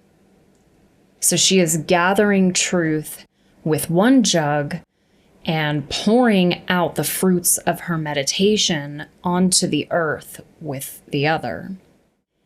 The ibis bird behind her has a beak that resembles a fishhook. And this card illustrates the acceptance of truth. And it is the beginning of alchemical work. The star teaches the fool that if he meditates with alertness and receptivity, the truth will seek him. And the primary attributions for the star card are revelation and meditation. The fishhook represents the investigation of the unseen depths of consciousness. We can fish for inner knowledge through meditation. This is a card of healing, therapy, retreat, recovery, rejuvenation, peace, and harmony. It's a card of liberation, openness, free expression, inspiration, and our hopes and wishes. And because this is a card of the Aquarius traits, it's a card of uniqueness, individuality, originality, experimentation, and the avant-garde. It's also a card that focuses on the future, new science, technology, inventions, discoveries, and creativity. This card is about idealism, revolution, breaking the mold, and alternative lifestyles. It can also be a card about social gatherings, movements, groups, clubs, friendships, and recreation. And people who this card is about are inventors, innovators, eccentrics, rebels, anarchists, libertarians, punks, hippies, the underground scene, androgyny, and drug culture. And the negative side of this card is that it can indicate madness, impracticality, recklessness, false hope, fantasy, escapism, excessive future focus, not having any boundaries, and criminality. And next, the Fool makes his way down the dimly lit path of the moon, ruler of flux and reflux. This is card 18. And this is the corporeal intelligence. The astrological correspondence is the sign of Pisces, the two fish or the Vesica Pisces. And Pisces is a sign that is ruled by the planet of disillusion, Neptune, as well as Jupiter. This is a sign of the mystic, somebody who is very much in tune with higher planes of reality, somebody who might even be a medium to the other side. The alchemical correspondence is that it is watery. The Sephira is number 8, Hod, which means splendor and majesty. And this is path number 29, which connects Netzach and Malkuth. And the Hebrew letter for path 29 is Kof, which means back of the head. In the back of the head is where the posterior lobes of the cerebrum and the cerebellum lie. And this area contains the sight center. Below these posterior lobes is the medulla oblongata, which connects the brain to the spinal cord. And the medulla oblongata controls involuntary functions such as breathing, heartbeat, as well as our sleep-wake cycles. This card is very much about sleep, as we'll get into. The color for this card is red-violet, and the chakra is the solar plexus. Now let's take a look at the imagery in Key 18. You see the crustacean emerging from a pool, and this pool is the primordial water out of which all physical manifestation emerges. And this crustacean represents the first stages of development. The wolf is a symbol of nature, and the dog is a symbol of art. These are both symbols of evolution, and they can be representative of the more animalistic stages, ignorance and survival instinct. However, the dog shows a little bit more art because a dog is the product of human intervention and breeding. This card can, on the negative polarity, show that the left-hand path has been taken and that there has been a rejection of truth. But looking at the rest of the symbolism, you see a winding path centered between two pillars, two extremes. And it shows flux and reflux rather than a perfectly straight path. What this tells us is that intense effort must be followed by periods of rest. A lesson to learn from the moon card is to review our achievements and our failures at the end of each day before bed, in order to impress the subconscious mind and to become better the following day. So think about reviewing, journaling what you've done each day before you go to bed, because that might help you improve. The attributions for the moon card are organization and sleep. The corporeal intelligence of our bodily states facilitate illumination. This is a card of the subconscious mind, the shadow, the repressed and rejected parts of the self, as well as our instincts. It's a card of occultism, hidden knowledge, mysteries, and secrets. It can also be a card of the supernatural, mysticism, magic, rituals, rites, ancient traditions, witchcraft, shamanism, yoga. It can be about secret societies, mystery schools, and just in general behind the scenes activity, whether that be in society or in your own mind and body.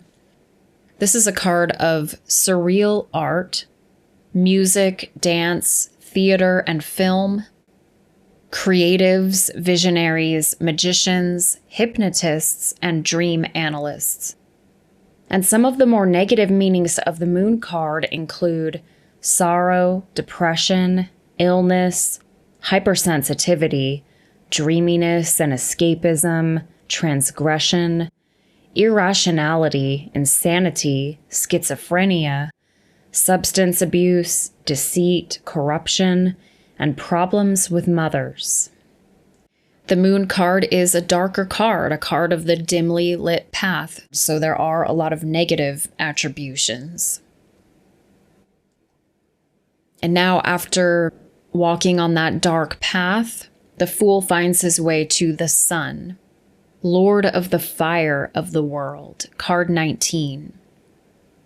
This card shows our direct waking experience, instead of sleep as we saw in the previous card. This is the collecting intelligence, because the sun takes its collection of energy and distributes it to us as our life power. The astrological correspondence here is, of course, the sun, and the alchemical metal is gold. The Sephira is number 9, Yesod, which means foundation. Again, this is a foundation of having a desire for truth, and the sun represents the truth itself. This is path number 30, which connects Hod to Yesod. And the Hebrew letter is Resh, which means head. The word head can mean to take the lead, or to be, say, on top of a class, to be the brightest person, a leader, or just someone with power. It can also mean that there is concentrated energy, as in a head of steam, or it can convey completion, as in something came to a head. The color orange, a very bright color of high energy and vitality, is associated with this card. And the chakra is the sacral chakra in the generative region of the body. In the sun's rays, we can see the masculine and the feminine principle. The feminine aspect of this life power is seen in the wavy rays, and the masculine aspect in the straight rays. This shows the alchemical marriage of the sun and the moon. The 4 flowers behind the child represent the 4 kingdoms of the mineral, vegetable, animal, and human kingdoms. The stone walls symbolize the truth of physical reality, as opposed to the bricks of error that we saw in the Tower card. The child represents the early stages of development and regenerated humanity. And he is naked to show that when one is identified with the truth, that person has nothing to hide and will speak the truth plainly and openly, just as a child does. This child represents Christ consciousness, or the light, truth, the knowledge of the Creator. And the red flag is a symbol for alchemical rubedo, the reddening process, the final stage in the alchemical process of doing the great work. And the horse is a symbol of freedom because he is unsaddled and unrestrained. And his white color shows us that we must undergo the stage of albedo or purification in the alchemical transmutation process before we can reach the rubedo stage of our alchemical work. And the attributions here are regeneration, fertility, and sterility. The sun collects and bestows regenerative life power to us. This card is about true will, the true will of the universe, and our alignment with that. It's about our true ego and identity, and the conscious mind. This is a card of moral values, ethics, and spirituality. Insight, clarity, illumination, revelation, and renewal. Happiness, contentment, satisfaction, excitement, and euphoria. This is also a card of new beginnings, exciting new ventures, and great opportunities. Accomplishment, attainment, triumph, recognition, and the limelight are all represented by this card, as well as purpose, potential, ambition, aspiration, and pushing forward. This is a card about exceptional people, friendships, and allies. The negative polarity of this card is that it could point to some excess, grandiosity, hubris or undeserved pride, egomania, and excess extroversion. And now the Fool is nearing the end of his journey. He has reached judgment, or Aeon, the spirit of the primal fire, and this is card 20. This is the perpetual intelligence. And the astrological correspondence here is the planet Pluto, the planet of transformation and development, evolution. The alchemical element here is fire, and the Sephira is number 10, so now we're down in Malkuth at the kingdom. This is path 31, which connects Hod with Malkuth. And the Hebrew letter is Shin, which means tooth. The perpetual intelligence is represented by the letter Shin. Every Hebrew letter has a numerical value, and the numerical value of the letter Shin is 360, the number of degrees in a circle. And that circle shows us perpetual, continuous intelligence. More significance to the letter Shin is that Shin has the sound sh in it for silence. And this is not the silence of the gatekeeper, but rather the silence of one who leads through example and one who uses the silent speech of symbolism to communicate. Shin is a serpent's tooth in particular, and it is through this destructive bite of the serpent's tooth that he can be redeemed.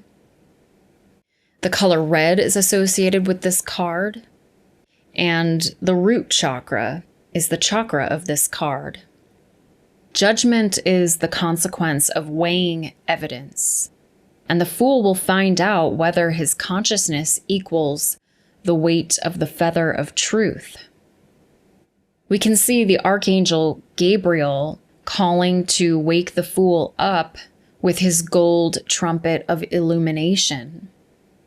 The flag on his trumpet is a square, and it has the red cross of St. George on it, which represents key 4, the Emperor, to show that reason leads to right judgment.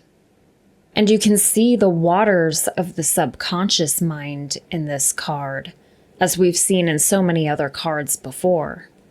The icebergs in the background show us that we must arrest the flow of delusions in order to be released from bondage. The rectangular coffins represent the 3D world. The figures are standing at a 90-degree angle from the coffins to represent the perpetual intelligence of the 4th dimension. Now, we can choose to allow these coffins, so to speak, of the material world to become more like tombs which encase us in the darkness of our ignorance, or we can choose to stand firmly grounded in our home, that is the 3D world, stand grounded in nature and reason and truth, while we open ourselves up, reaching towards guidance and truth. These figures are consciousness, represented by the man, subconsciousness, represented by the woman, and the personality, which is their child. And in the Universal Rider-Waite deck, these figures would all be gray. In the Radiant Rider-Waite deck, again, they look sort of blue, but they would traditionally be gray to represent the union of opposites and to represent wisdom. And one of the lessons that the Fool learns from the Judgment card is about the law of cause and effect, specifically on the effects or consequences of his action. He learns that whether he chooses to take right or wrong action in the world, he will face the consequences. Attributions for the Judgment card are realization and decision. It is through perpetual intelligence that we enter the stage of realization, in which we remove unnecessary limitations and we undergo a resurrection. The Judgment card is about guidance, instruction, answers, insight, clarity, and mastery.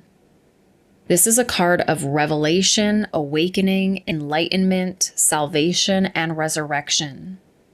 It is about destiny calling, miracles, fortunate happenstance, karma, awards, and once-in-a-lifetime occurrences.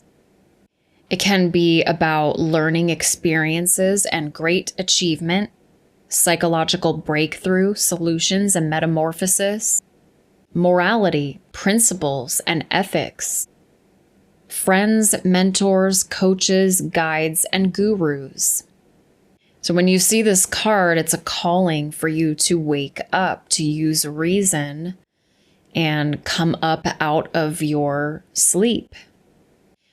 The negative meanings of this card are confrontation, which isn't always a bad thing, but maybe unpleasant confrontation, getting your comeuppance. If you were acting in the wrong, you're going to face those negative consequences. It's about obsession, possibly, religious conviction, egomania, insanity, and medication or drug abuse. And now we've reached the conclusion of the Fool's journey. Card 21, the world or the universe, the great one of the night of time. The number 21 is, you could say esoterically, is equal to the number 777, because 7 times 3 equals 21. The number 777 means completion in the human domain, and that's what this card is about. This is the conclusion, completion, the end, the grand finale. the actors coming out at the end of a play to bow. This is the administrative intelligence. And the astrological correspondence is the planet Saturn, that womb of the universe. Saturn is attributed to this card because the great work is not merely an abstraction. It is meant to be brought into manifestation, the same way that the planet Saturn symbolizes that womb of the universe that brings the material world into manifestation. The alchemical metal is lead, and now we're back to the invisible Sephirah dot, which means knowledge or consciousness. So we're back where we started with the Fool. This is path 32, which connects Yesod with Malkuth. And the Hebrew letter is Tav, which means sign or the mark of God, the signature of God. This mark or signature is a guarantee or a pledge. It is the final seal of the completion of the great work. The color for the world card is indigo, and the chakra is the throat chakra. Looking at the symbolism of the card, you see the wreath is made out of leaves which are provided by nature, but this wreath is woven by man. The red bands on the wreath are in the shape of an X, and this was the older Hebrew letter Tav, the way that it used to look. And we see the 4 fixed signs of the zodiac here. Again, the 4 cherubs of earth, air, fire, and water that we saw in the Wheel of Fortune card. And they represent natural law. It is here where the Fool meets the eternal dancer, who is free and self-supported, standing on nothing. She holds the rods of involution and evolution, and she is an androgynous figure. And in some tarot decks, she has rather masculine-looking legs. And the reason for her androgyny is because Source is androgynous. The masculine and feminine are contained within the one. So this is to show union at this completion stage. The universe card represents cosmic consciousness, shown by the shape of the cosmic egg in the wreath. This is where the Fool has achieved union with cosmic consciousness. So the attributions for the universe card are cosmic consciousness, dominion, and slavery. And this is not to say dominion in a negative way. These are the 2 poles here. Dominion actually meaning understanding natural law and the forces in nature, understanding yourself, and then therefore having dominion in your life. This card teaches us that life is carried out through form and limitations, hence the association with Saturn, the planet of limitations. This is a card of completion, the conclusion of a long phase, and the grand finale. This is a card about growth, achievement, success, and fulfillment. It's also about healing, self-care, rejuvenation, and well-being. Positive thoughts, love, blending, sharing, and emotional harmony. It can be about autonomy, leadership, self-reliance, and self-improvement. This card can indicate important rites of passage, grand occasions, ceremonies, and contracts. It can also be about spas, retreats, gardens, beautiful places, and pleasant surroundings. And people who this card is about are mothers, wives, female teachers, and exceptional women. The negative polarity of this card is of self-importance, pompousness, grandiosity, elitism, and taking on projects that we can't handle. And here we are again, right back at the Fool card where we started. Because the Fool is card number 0 and number 22. He is the beginning, the middle, and the end. And you can see that all of these different traditions have always depicted the same concept through some sort of wheel. You have the Native American medicine wheel, the wheel of samsara, the wheel of fortune symbol, the wheel of the zodiac, and the Ouroboros. These wheels all represent the many beginnings that we go through in our lives, the many rites of passage. Because we're not just born once and that's the end of it. We go through many births, many rebirths, beginnings, cycles, revolutions. And that brings us to the final section of today's presentation, which is references. First of all, I'd like to recommend some tarot decks. If you're a serious student of the tarot, you want to be really careful about the tarot decks that you choose. You know, as fun as it can be to collect some of these more artistic renditions of the tarot, usually with these more contemporary artistic decks, you're going to be missing out on the symbolism and the correct usage of color, and you're not going to necessarily have all of the Kabbalistic or astrological references. So these are some decks that I would recommend for somebody wanting to study the tarot seriously, who wants to deeply understand the meaning of tarot. First of all, I will recommend the Rider-Waite tarot deck. And the one that I showed throughout this presentation was the Radiant Rider-Waite deck, which is a digitally enhanced version of the Rider-Waite Smith deck.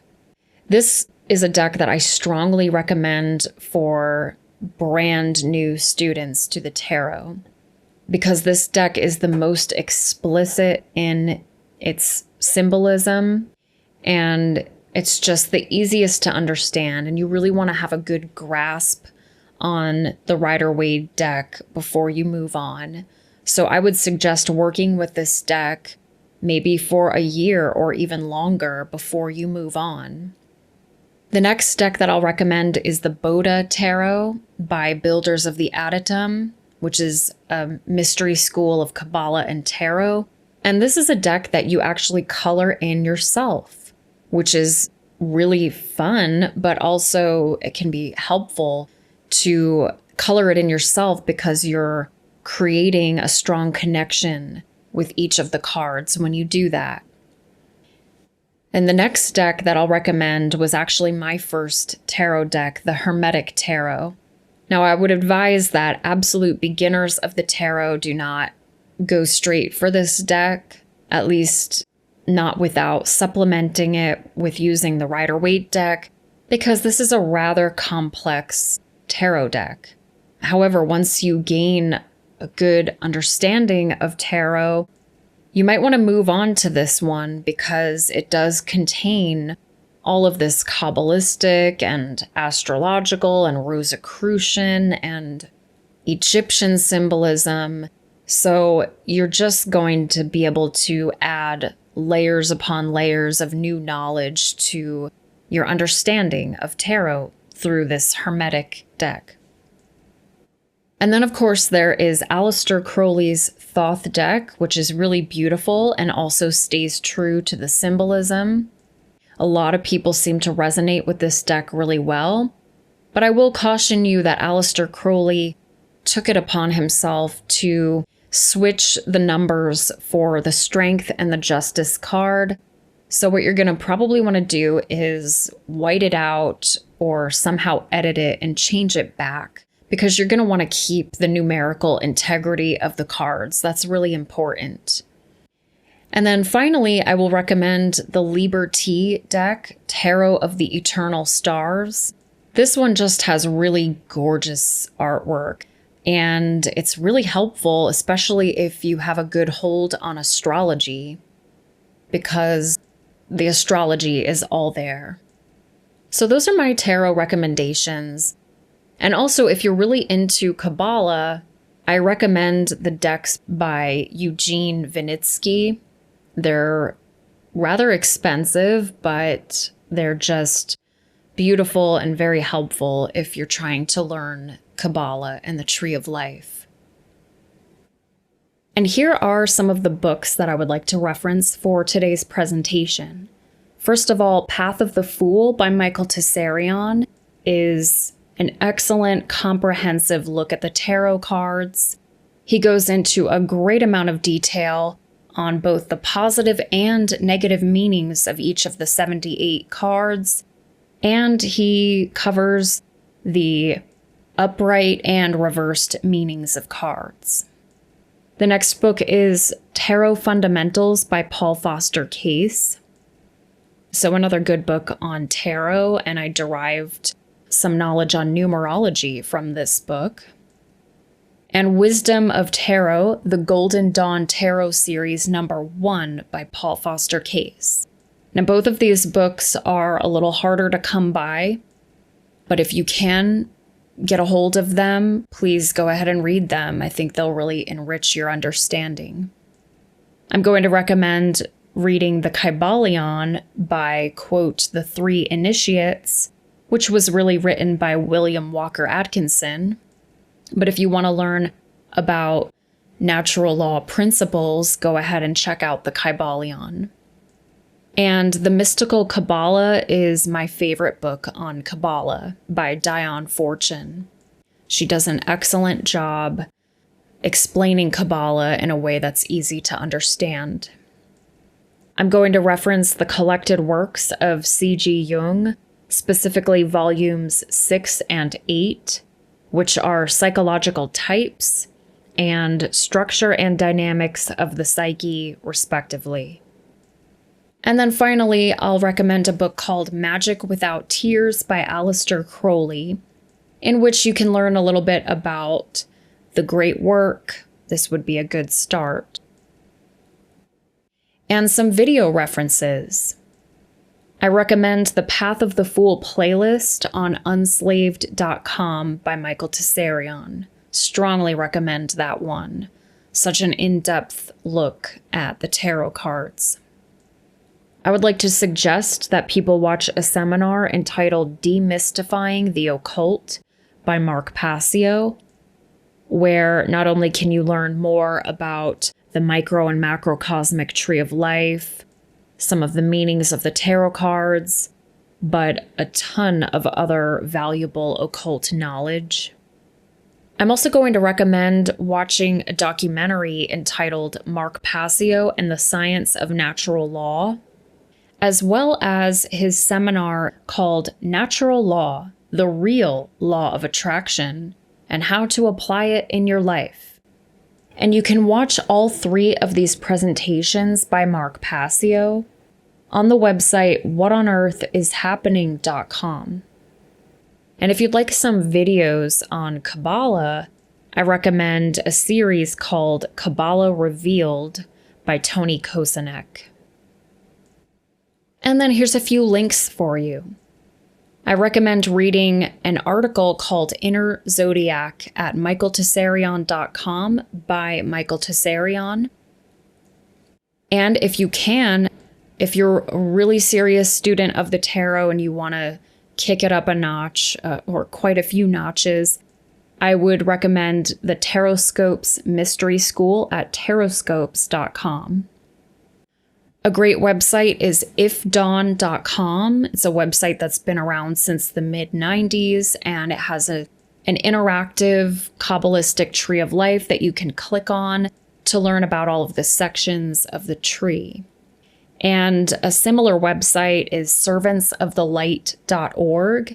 You can go to servantsofthelight.org/QBL for another interactive tree of life that has a lot of information on the Kabbalistic correspondences, things like colors and mythological gods and animals and plants and all sorts of correspondences for the Tree of Life.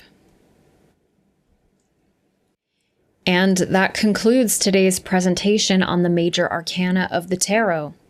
I know that this was quite a lot of material to absorb all at once, and that is why I chose to record a video presentation so that the viewing audience can feel free to go back, pause this video, and take notes. I want to thank you so much for watching. I hope that you found it helpful, and I wish you good luck on your journey of studying the tarot. Thank you, and I will see you next time. Bye-bye.